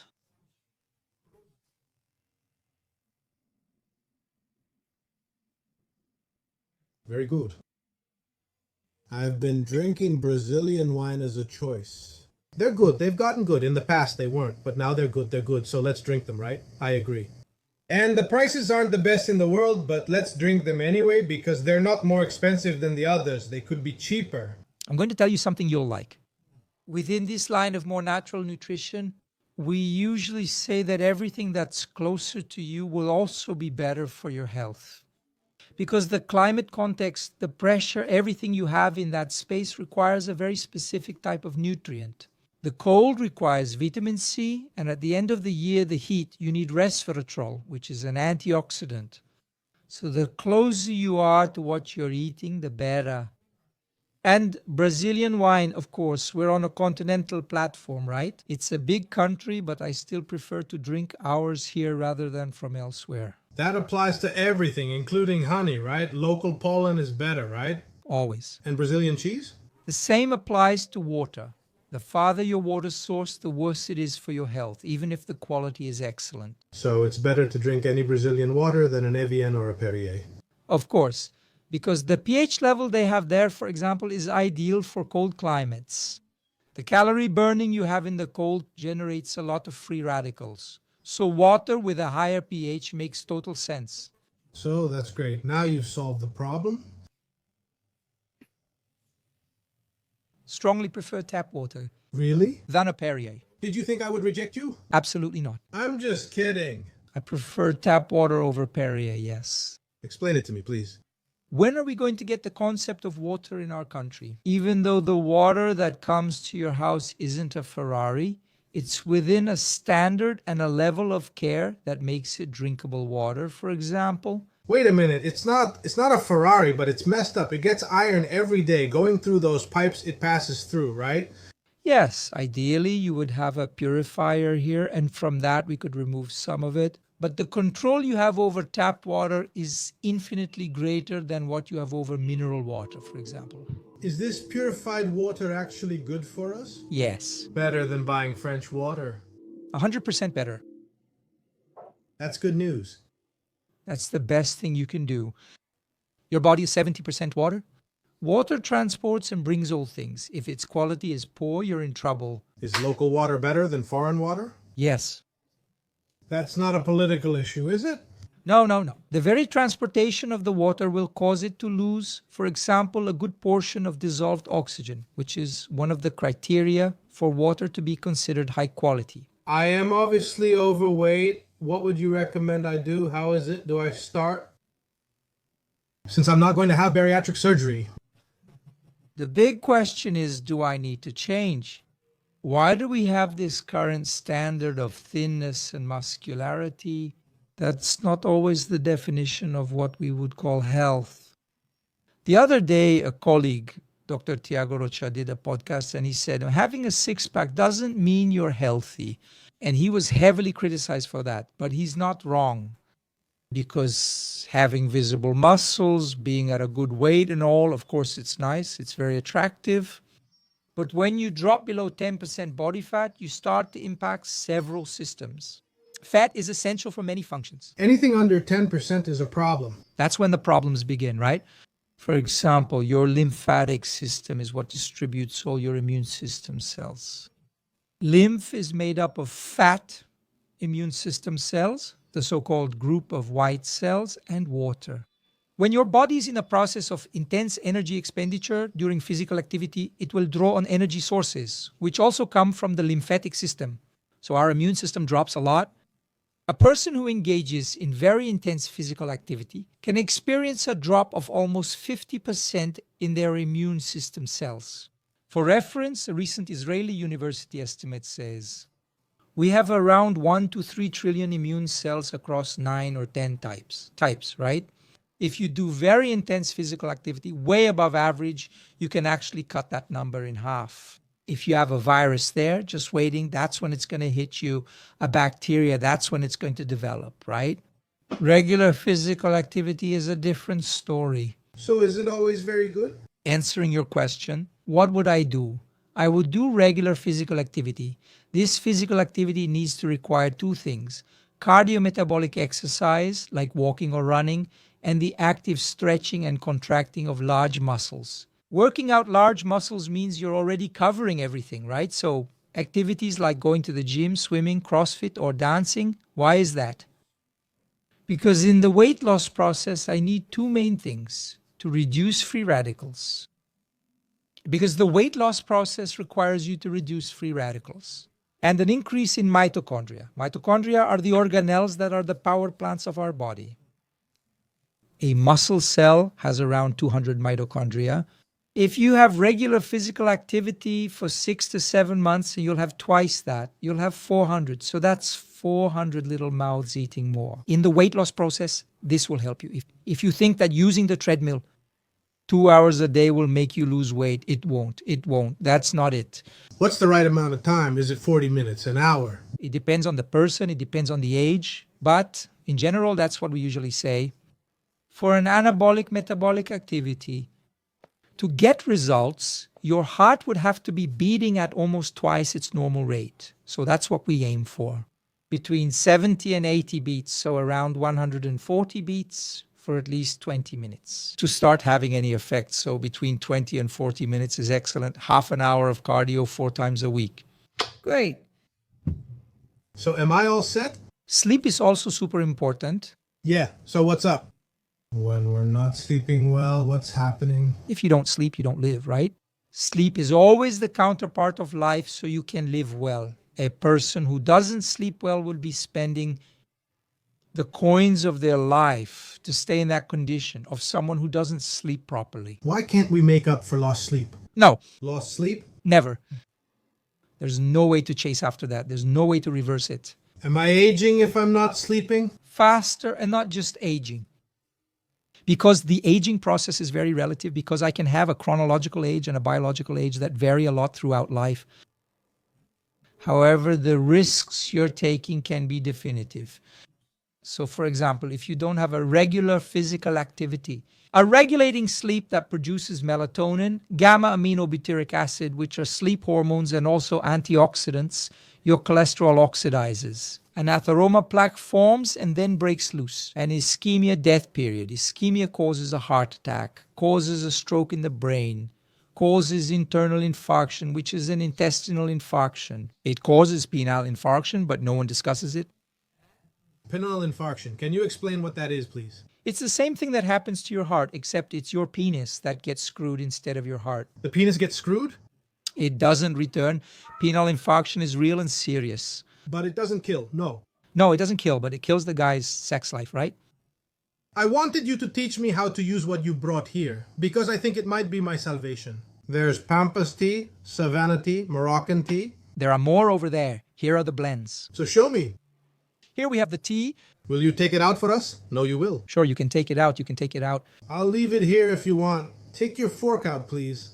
It's there to give you space to show it. Perfect. Here we have some very interesting tools for preparing tea, and a lot of people think you can just make tea any way you want, but that's not how it is. There's usually a small infuser inside. This one lacks it, but that one has it. Can I use that one? I can use this one. I can use this one here too.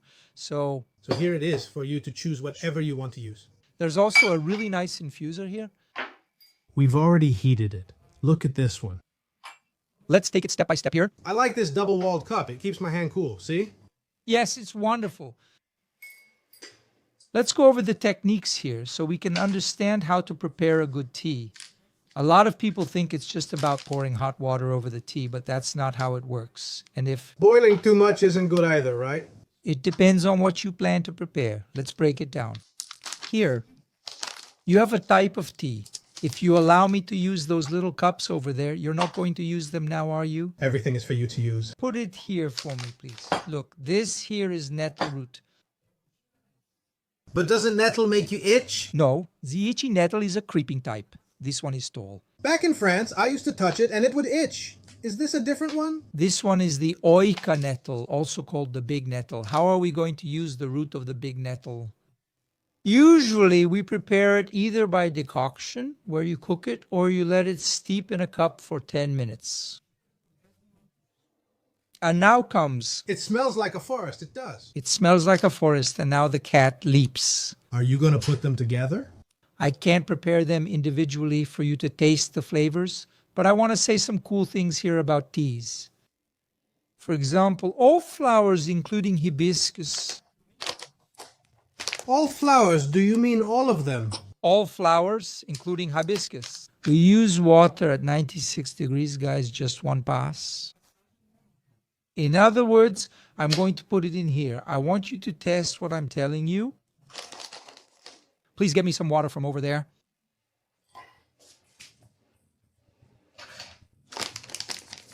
Do you think it's better if I stay around here? I'll stay close by so we can keep tasting. Let me take this out of here. We're going to do the tests here. I'll show you the differences. The hibiscus. It's a flower. We don't do prehydration with hibiscus tea, Mexicans drink hibiscus cold. It's delicious. We call it Jamaica tea. but look, a small amount of water and Let it go through. let it go through slowly. And immediately after you make the first pass of water, you should already consume it. I'll pass yours. Let me pass the wine over here like this.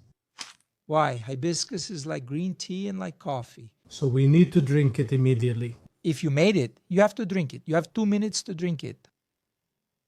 And I want to prove the difference to you so you can tell the audience if what I'm saying makes sense or not.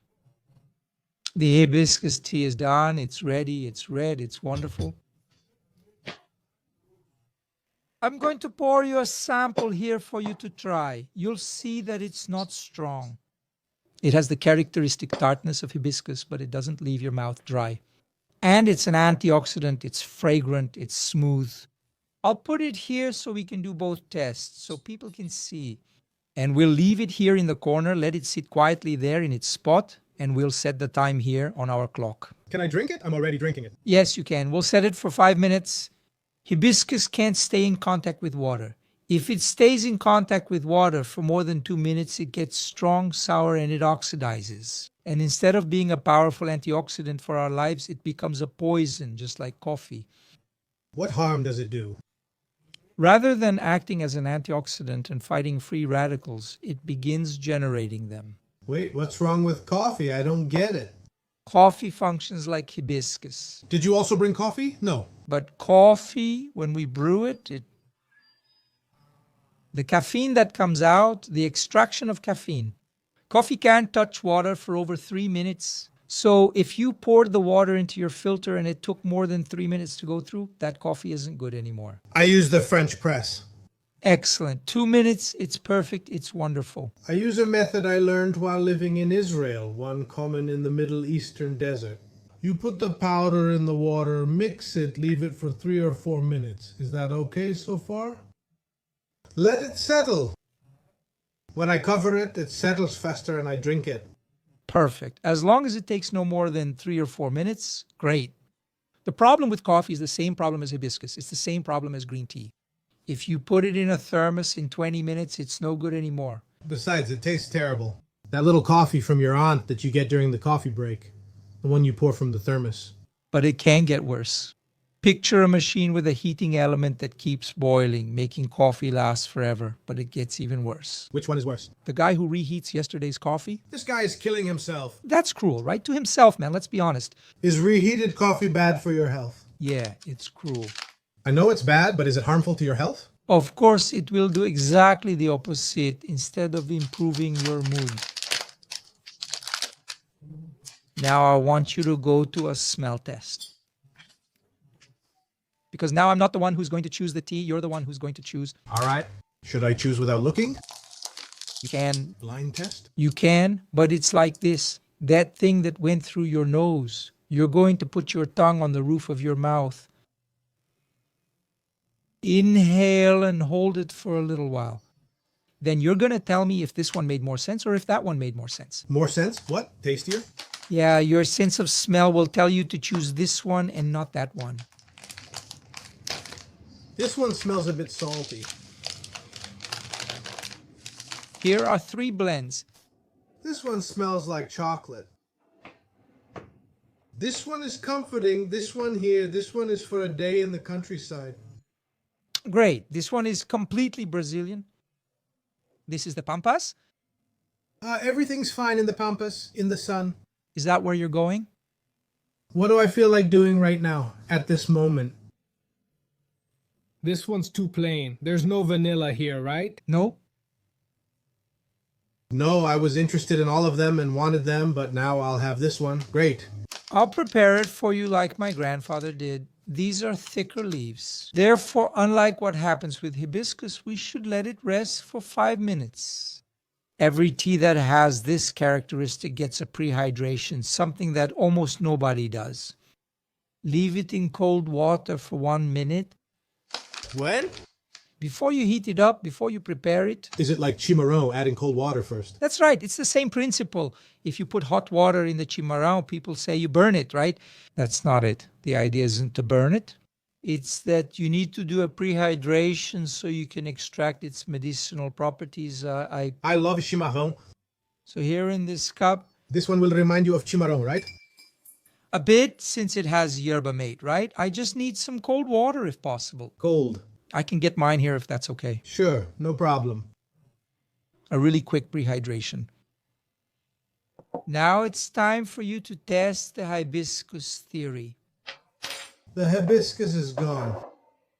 Oh, are you going to put one next to the other? It's just so we can get the effect. I'll move this out of the way so we can see one next to the other. Visual effect. So this one is the devil's hibiscus, right? Yes. Now your cup back. Ah, I'll drink it here. It's because you need to have this organoleptic perception. You're giving me poison. Just a little bit in the name of science. My God. It's the same hibiscus. The only thing that changed here was the time. Now it's sour, it puckers your mouth unbearably. The body is saying, I don't want you. It seems like it's kind of rotten. So, exactly the same thing that happens with that coffee you mentioned earlier. Your aunt's coffee shop, the one you mentioned, poor aunt. Mrs. Maria put it there in the... Her intention is good. It's good. What's that called again? It's a thermos bottle. Uncle Z reheated it there the next day. That's it. That's right. Okay, I've already tried it. You don't have to drink it all. I'm not going to throw it away. It's just for you to try it out and see, look, the correct way to prepare it.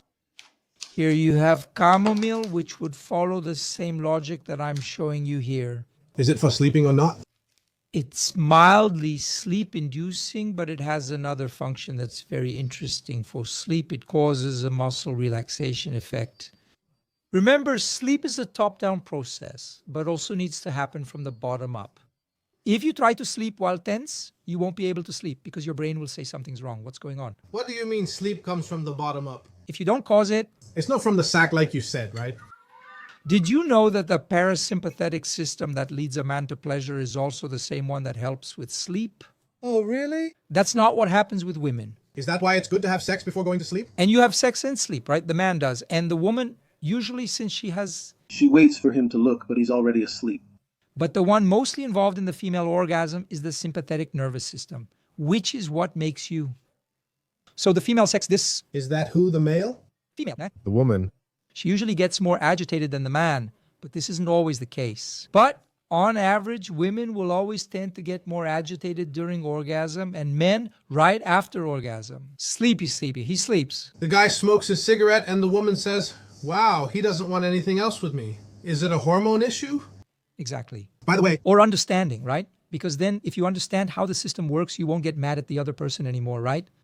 I recently spoke with Maria Candida, a journalist friend and expert on women over 50, who often discusses this topic.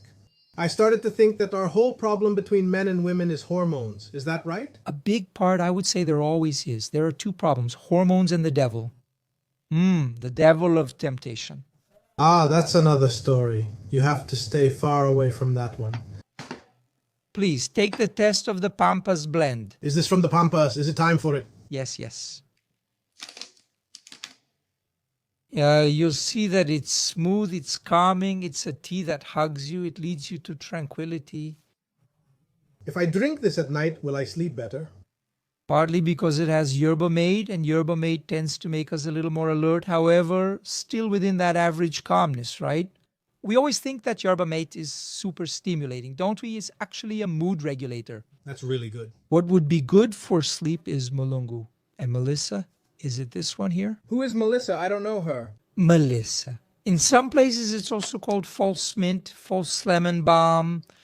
You can open it, take it out. No, you have to cut that. All of this, do you produce it yourself here? Everything. I either make it all myself or just the base part. But does it go through your company? Yes, it does. So you attest that there's quality here? Every tea bag, this one right here, was inspected, Ah, hold on. visually hand-picked by someone. Okay. Melissa, is it a plant? Which came first, the plant or the woman's name? Because the plant came first. Or the sandal? So, It doesn't attract me. I mean, her smell, it seems kind of damp, you know? her raw scent is more appealing than her dry scent. And now what happens? Do we do it too? Anything you want here works, as it makes a big difference. Is this good for sleeping? This and chamomile are important. I can have a bunch of Melissa today to sleep. What would be a bunch? A whole bag of this? Drink a liter of Melissa? No, you don't have to. Why so much water at night? At night, avoid drinking hot tea near bedtime and consuming too much water, as both are harmful. During the day, our body temperature rises until around 6:30 in the evening, when it stabilizes and then drops. Some people can have a temperature variation of up to 1.5 degrees. Animals only hibernate in cold, not heat. Our bodies also need to cool down to sleep. Yeah, that's why I turn on the air conditioner. Hot shower, tea, and soup before bed. I focus on my feet, right? This one is ours here. Oops. This one is chamomile. Is it okay to drink these teas cold before bed? Yes, you can. That's good. Warm to cold is excellent. Warm is fine. Does it need to be below body temperature? 36 degrees. Ideally, 36 degrees is the temperature of the water from your shower, from your electric faucet. I've never experienced chamomile this pure. I usually buy the cheap packet over there. Did you know that for that kind of chamomile in a tea bag, Brazilian law allows for every 50 grams up to 76 visible parts of insects? Is that within the standard? In other words, There's a chance you're getting insects, stones, and so on, but that's what happens with coffee, right? coffee is a tragedy, isn't it? Chocolate, if it has 20% of products that come from cocoa, it's considered chocolate. Coffee. That's why I began grinding it at home. Excellent. Good decision, right? Always medium roast. Never too strong. They mix in old coffee, right? Now this one, I loved it. Let's make it for you. Do you want me to wash any of them? I need you to wash this one then, please. As we're doing here, a flower doesn't need prehydration. Like hibiscus, we only pass it through once. Julio, where do people buy these products of yours? On the website phytoscience.com.br, say when is so po. Phytoessencia.com.br, no accent. No. So everything gets delivered to your home?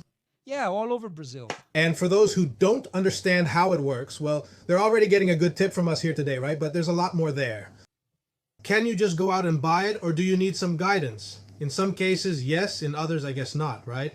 Yes, if your intention is to drink tea just for the pure pleasure of drinking tea, you can drink whatever tea you want. If, however, you are looking for a medicinal tea, ideally we need guidance since medicinal teas are usually stronger and more potent. Are these medicinal? Yes, they are. All the ones here are. I'll point to the tea and you tell me what it's good for, okay? Let's go. Chamomile. Heals skin, hair, and intestines. Hibiscus tea. Antioxidant, helps with memory and concentration. Extreme fatigue. Nettle root tea. It protects against breast cancer, protects against prostate cancer, and it's the main tea we use to prevent male hair loss. It reduces dihydrotestosterone. Melissa tea. It treats anxiety, improves focus, aids sleep, and benefits the skin. Savannah tea. It's a blend of teas whose main function is to improve digestion. Dos Pampaster. It has a characteristic very similar to Savannah, except this one uses Brazilian plants while that one uses African plants. Moroccan tea. This one is to give you energy, power. This one lifts you up. Is this the Viagra of tea or not? This is Morocco with heat, with sun. It's not sexual, right? It's about energy. Repeat. It's not in a sexual sense. No, nettle root, yes, it gives a little boost. It helps a lot. You want to get a little boost? In that case, go for ginkgo biloba. Ginkgo biloba. Now, I wanted to know this. What tea do you drink to remember each of the teas? What do they do? Which memory tea do you drink? Ginkgo biloba, I drink study tea daily.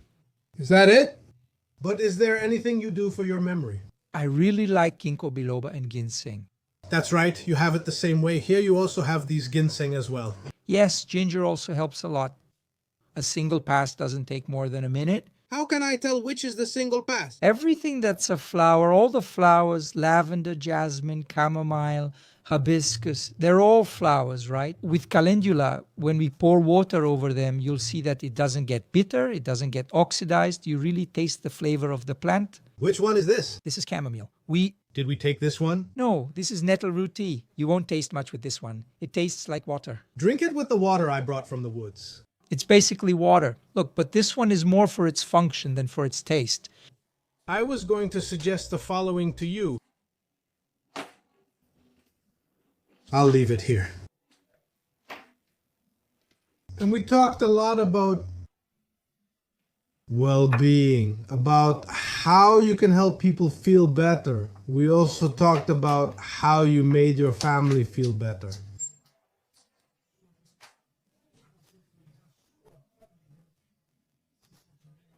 So I wanted to do a magic trick and have Gabriel appear here. Nice to meet you, Gabriel. Hey, don't hit me, man. I'm not cool. He's really strong. Now he's doing jujitsu now. I did it too. But man, I didn't progress much. I didn't even change belts. Every time I changed belts, I changed countries. I see. Are you into jujitsu? You need consistency. I am, yes. Tell us what your dad did. Did he hit you to make you stick to the diet? Actually, no. I've been listening to what he said, and I agree with everything he said. Something that Dad, so to speak, always taught us is that, yes, the decision comes from within, made by you, essentially. It will always have a higher value, a greater power to transform. Instead of me ordering you, Rodrigo, just go and do this. What was it like when he took you to the gym? I saw the video. Although I think I already... Yeah, I saw the first day, right? There's a video of the first day, right? How was it? It was horrible. Come on, Gabriel. It was awful. I didn't want to be there. You gained weight, right? Who likes to go somewhere, do something you don't like, and spend the next few days in pain? It felt strange and uncool to me at the time. What's up? Over time, I started realizing how that brought transformation to my life, how it changed my habits, and how it changed my body. So the visual stimulus of looking at myself in the mirror and seeing myself differently was what kept me motivated to keep going. How old are you today? 20 years old.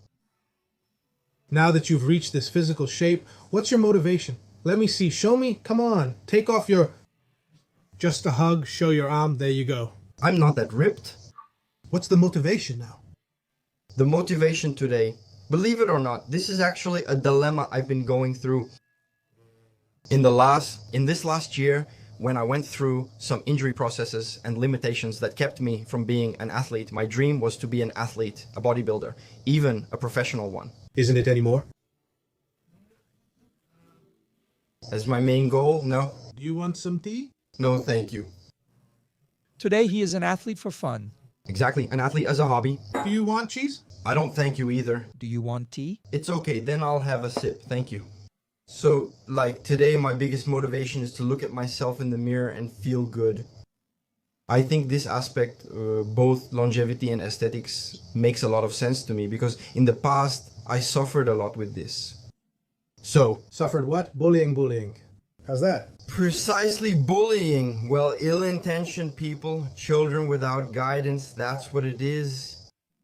It's hard to say if this will ever end, but over time we learn to cope. And I'm grateful for everything that happened because it shaped my mind into what it is today. I understand that my motivation, having been the chubby guy, is completely different from someone who has always been thin. For her to maintain the lifestyle, just like the lifestyle I keep today. What did people say that bothered you or that you didn't like? People from school, mainly. Fatty, whale, ball, cork in the well. They called me pudding, cork in the well, ball, chubby. So things that make people feel uncomfortable. Did you meet that group again later? Did you? And then what did you do? People respect you now, right? You're scared. Today they respect you. This stereotype is real. Then you said, who's the Pudim, huh? The revenge of the oppressed. Yeah.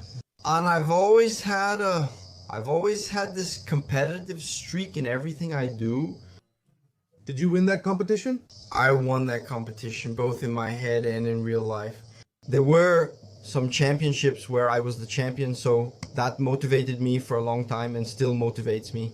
But we change our focus and goals as we move forward, you know? But the purpose is always the same. Great. Do you eat the way your father described? Yes. He weighs everything. It's a pain. Oh, really? It's so annoying. Of course, we always take the basics that we receive and we adapt or change them a little to fit a specific reality, like bodybuilding, right? Just like Júlio mentioned, at the end of a prep, for example, it can be a bit harder on the body. And valoroso. In terms of health, it's not as beneficial as maintaining a stable diet. Going hungry isn't good. Doing too much cardio, too much activity isn't good. So there are some adjustments that need to be made in this case, you know. Will you maintain this space or follow your father's path? I intend to stay this way because I understand myself. I recognize myself as Gabriel, so I need this.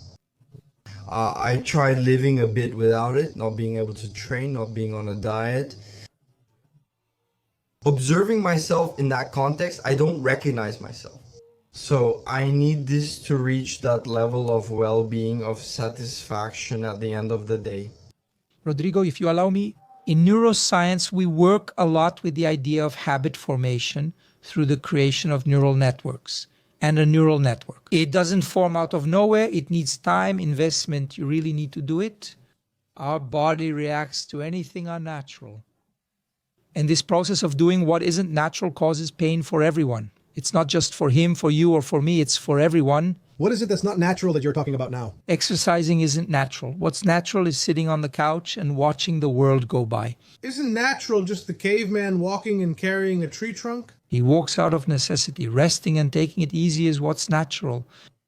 And something we work on a lot in neuroscience, which is revolutionary, is understanding that the first 30 or 40 days of any behavior will always be painful, no matter what it is. Even a promotion you receive at a company, the first 40 days will be full of enormous tension, of a huge burden.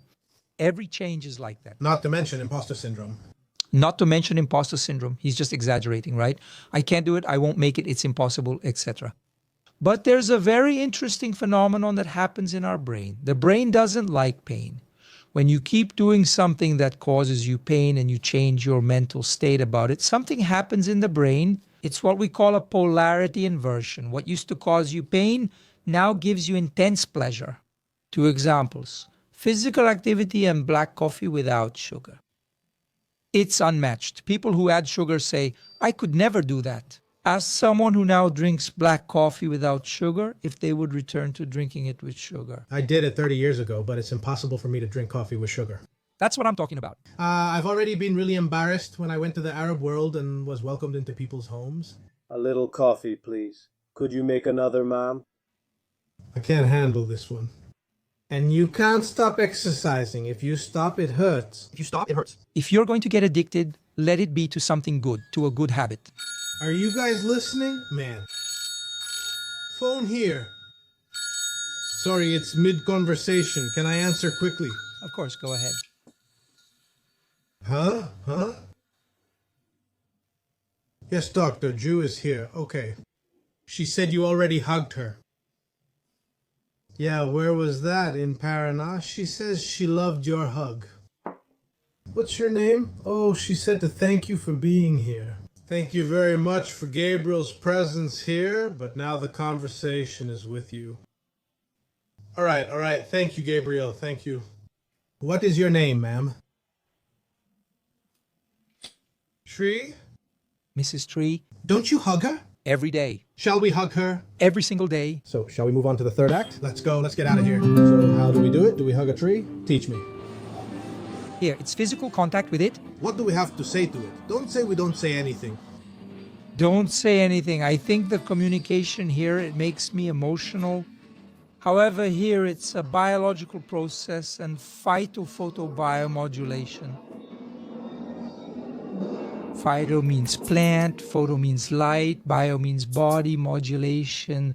The earth has a negative charge and our body produces free radicals, which tends to create this overload. That static energy we feel as a spark when touching someone else, right? When you touch a plant like this, not only are you discharging that, but you're also receiving thermal energy from the earth and the plant is benefiting from it too. It needs your plant to need that. Is that why I feel bad after spending too much time in Sao Paulo? They talk about stepping on the ground, seeing and touching the soil, the plants. We come from that background, right? Taking man away from nature is taking away his very essence.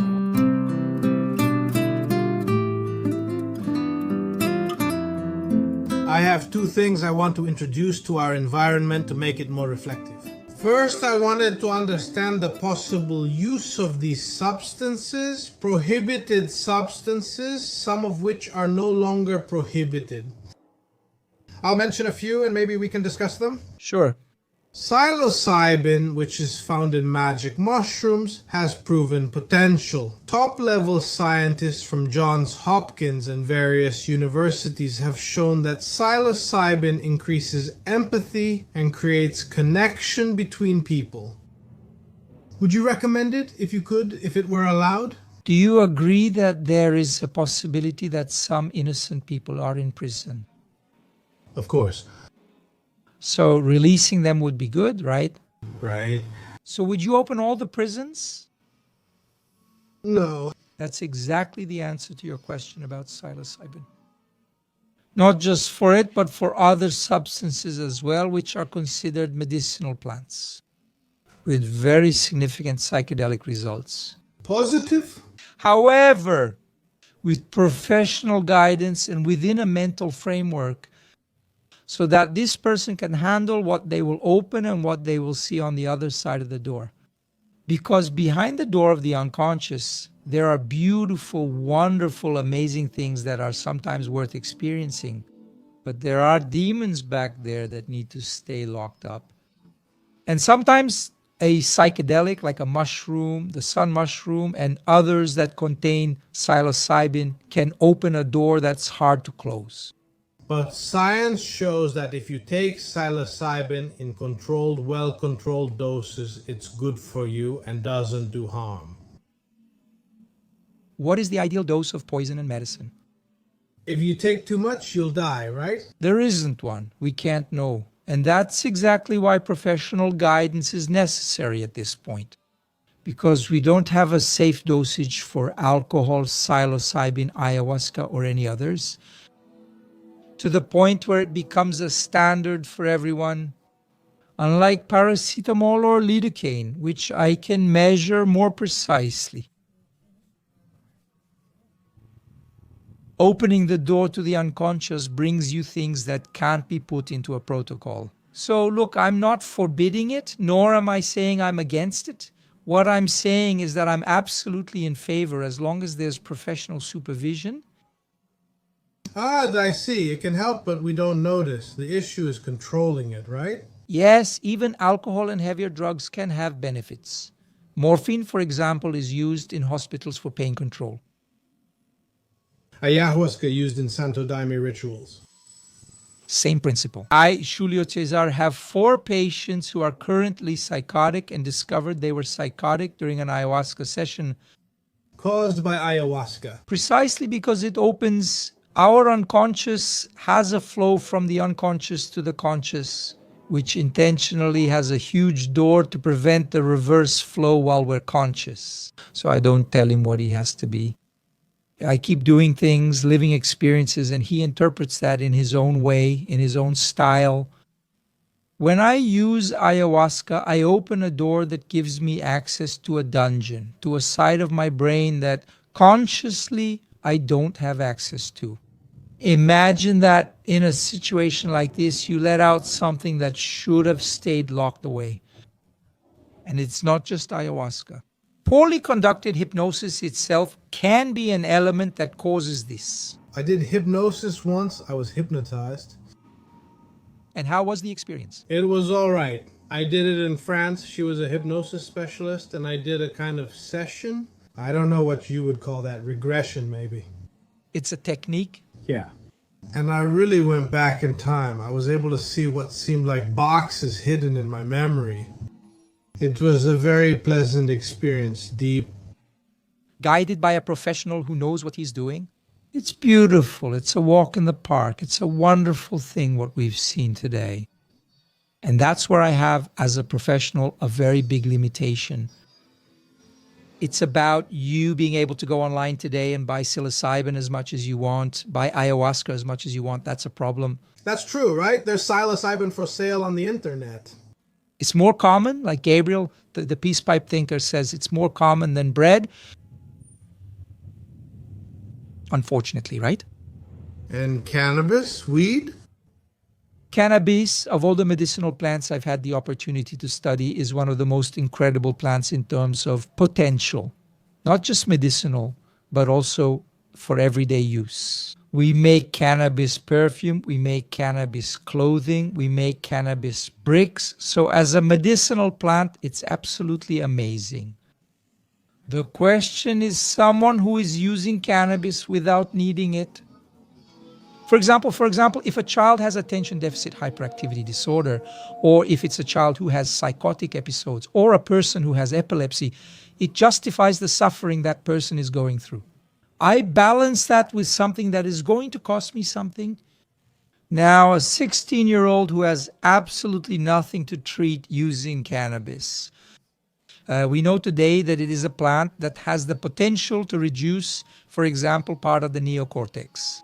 So, it's not a good idea to use it in this case. Now, as a medicinal plant, it's absolutely unquestionable, even considering the legislation we have in Brazil today, right? Which is our main guideline for every phytotherapist, which is the Brazilian Pharmacopoeia, where we register all the plants that have scientific evidence. Cannabis was added most recently in 2025. So, Medically, it's good, but in your opinion, smoking marijuana recreationally isn't a good thing? smoking anything you burn is going to turn into heterocyclic amines, which are toxic substances that mess up your brain, and those do cause neuronal death and kidney failure from anything. Obviously, doing it just once won't cause you that much harm. After all, in 7,000 years of cannabis use history, there hasn't been a single known overdose. There isn't a known case where someone died as a result of it, which doesn't mean that situations like drug trafficking, for example, where various substances are added to cannabis to get people addicted, then you have a problem. A poorly stored batch of cannabis where you get fungus growth. Yeah, there are mycotoxins in the plant which cause liver cancer. This is proven. It's not something new. We cause nodules in the lungs. We cause a lot of problems. So that's the way things are today. For you to bring cannabis, the pressed kind that's on the market today, you bring it today at the bottom of a trunk inside a fuel tank mixed with a chemical product. So regarding that, I'm absolutely unquestionable. Forbidden, but the medicinal plant is amazing. Have you ever smoked marijuana? Yes. Was it a good experience? Yes. The problem is the use, the misuse, and the excessive use. Is that it? This so-called recreational use, I think people end up trying to fill a hole, an existential emptiness, with things that aren't able to do that. A candy, a drink, a drug, a psychedelic. And there are ways for you to get your high, to get your buzz, even with oxygen. You can do that. I once visited Paul Stamets, who is one of the world's leading experts on mushrooms. And I was fascinated by the experiences he had with all the knowledge he acquired. Have you ever tried it? Would you try the mushroom tea, since you try so many teas? I was young once. Does that answer your question? And how was the experience? I think at that moment it was that immediate feeling of searching for something we don't know. But because of my own upbringing and my spiritual guidance at that moment, what followed that was such a violent regret that I never again even put that kind of product in my mouth. Different from what we're talking about here, which is medicinal, right? With medicinal cannabis, can you extract tetrahydrocannabinol, cannabinol, or cannabidiol? There are more than 120 products that are made from cannabis and have a medicinal purpose. I always ask myself, is it necessary? Is it necessary? Do I use it? If it's not necessary, I don't use it. It doesn't make sense, right? You mentioned regret here. I was taken back to the beginning of our conversation, remembering that you almost became a priest. Yes! That you later restored your relationship with Christianity, I would say in a general way. And throughout our conversation, I was also, during the conversation, thinking about a few things. I remembered that some illnesses, which today we understand as diseases, back then were considered demons. We also talked about demons here today. We talked about the Holy Spirit. When Jesus healed Mary Magdalene, for example, the Gospels say that he cast 7 demons out of her. In your view, which is philosophical based on neuroscience, phytotherapy, and other sciences, does spirituality also heal? Of course. If you allow me a slightly deeper reflection here so we can go a little further. In this matter of philosophy and spirituality itself, I have always searched for a missing link to understand what makes us human. It's not the heart, ear, or blood, since oxen, pigs, and cats have those too. So, in a kind of personal catharsis, I understand that what makes us human is our consciousness. Unconsciousness, It has several tools that are very important. Intellect is one of them. What is the function of the intellect? The intellect functions like a knife. The intellect only makes sense when it's sharp. But what will make the intellect become a virtue and not a liability, a vice? It's the identity I formed in relation to the hand holding this knife. For example, a sharp intellect is able to open an orange to understand what's inside the orange, so you can understand the orange. But an intellect in the hands of an undisciplined person whose identity can't find meaning in what they do. They might use that knife for a crime. They might use that knife to hurt themselves. So consciousness has the tool of intellect. It has the tool of memory. It has the tool of identity, which are the things that handle these knives. And spirituality, in my view, is a reconnection with our own essence. When we talk about spirituality, we usually refer to God, but not necessarily to God. God is also a major element for those who are Catholic or follow some religion. It would be a way to explain what happens to us. It would be a way to explain what makes sense to us. What we're trying to do today is take the intellect, which is like a knife for sewing, and obviously a knife for sewing, you'll end up with a tragedy. Trying to explain God through science is like sewing with a knife. Science will make sense for the object for which science was created, which is experimentation, which is the here and now, which is reality, which is what is tangible. The philosophical method cannot analyze science, and science cannot analyze the philosophical method. They're created for different purposes. Spirituality, religion, and reconnection are separate contexts. Sadly, we see this often now. You see the scientists trying to prove God's existence or non-existence. Or today there's a big effort within religions to connect religion with science. They are completely different fields.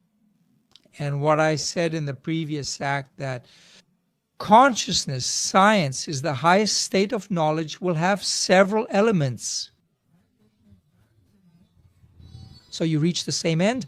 So I can know things through religion, I can know things through philosophy, just like I can know things through traditional science, each one in its own place. And today, as a professional, I don't disregard science, but I don't follow science as the only code, as the only method to reach places. And maybe that's a bit of the reason for having this ability to bring other methods, other perspectives to the therapeutic process. That I'm able to reach so many people, so many hearts, and have this result that in the limits of my humility is an astounding result. I understand that you have a purpose in your work, but in this spiritual context of ours, does this life have a purpose? Look, I think purpose is a simple way to try to sum up something complex. When you set a purpose for yourself to do something, in practice, you are becoming a slave to that purpose. So I wouldn't tell you that I have a purpose. What I do today is live my life very well, each day, one day after another. Because when we live life in a disinterested way, this idea of purpose becomes a bit meaningless. The idea of purpose was created in a philosophical context, mainly by classical philosophers, when they were doing what we used to call teleological philosophy. Telos means end. So when I live a life in search of an end, I am within a teleological context. What did those guys do in the Renaissance and the Middle Ages, at the end of the Middle Ages and the beginning of the Renaissance? When it was discovered, for example, that the earth was not the center of things, we started living in chaos. So nowadays, I don't go looking for a purpose to do things. I come up with some things that make a lot of sense to me, and I move in that direction. However, I'm much more about going with the flow these days than living for just one thing. And what is moving you today? Life itself, existence itself, the very moment I'm living right now gives my life meaning. Dr. Júlio Luchmann, thank you very much. Thank you for the conversation. Thank you for the lesson, which was a lesson on many subjects. And thank you also for the encouragement you gave me to start a new life. Welcome. In communion with the herbs. Look who's here. Thank you very much, okay? Thank you for your existence. Thank you.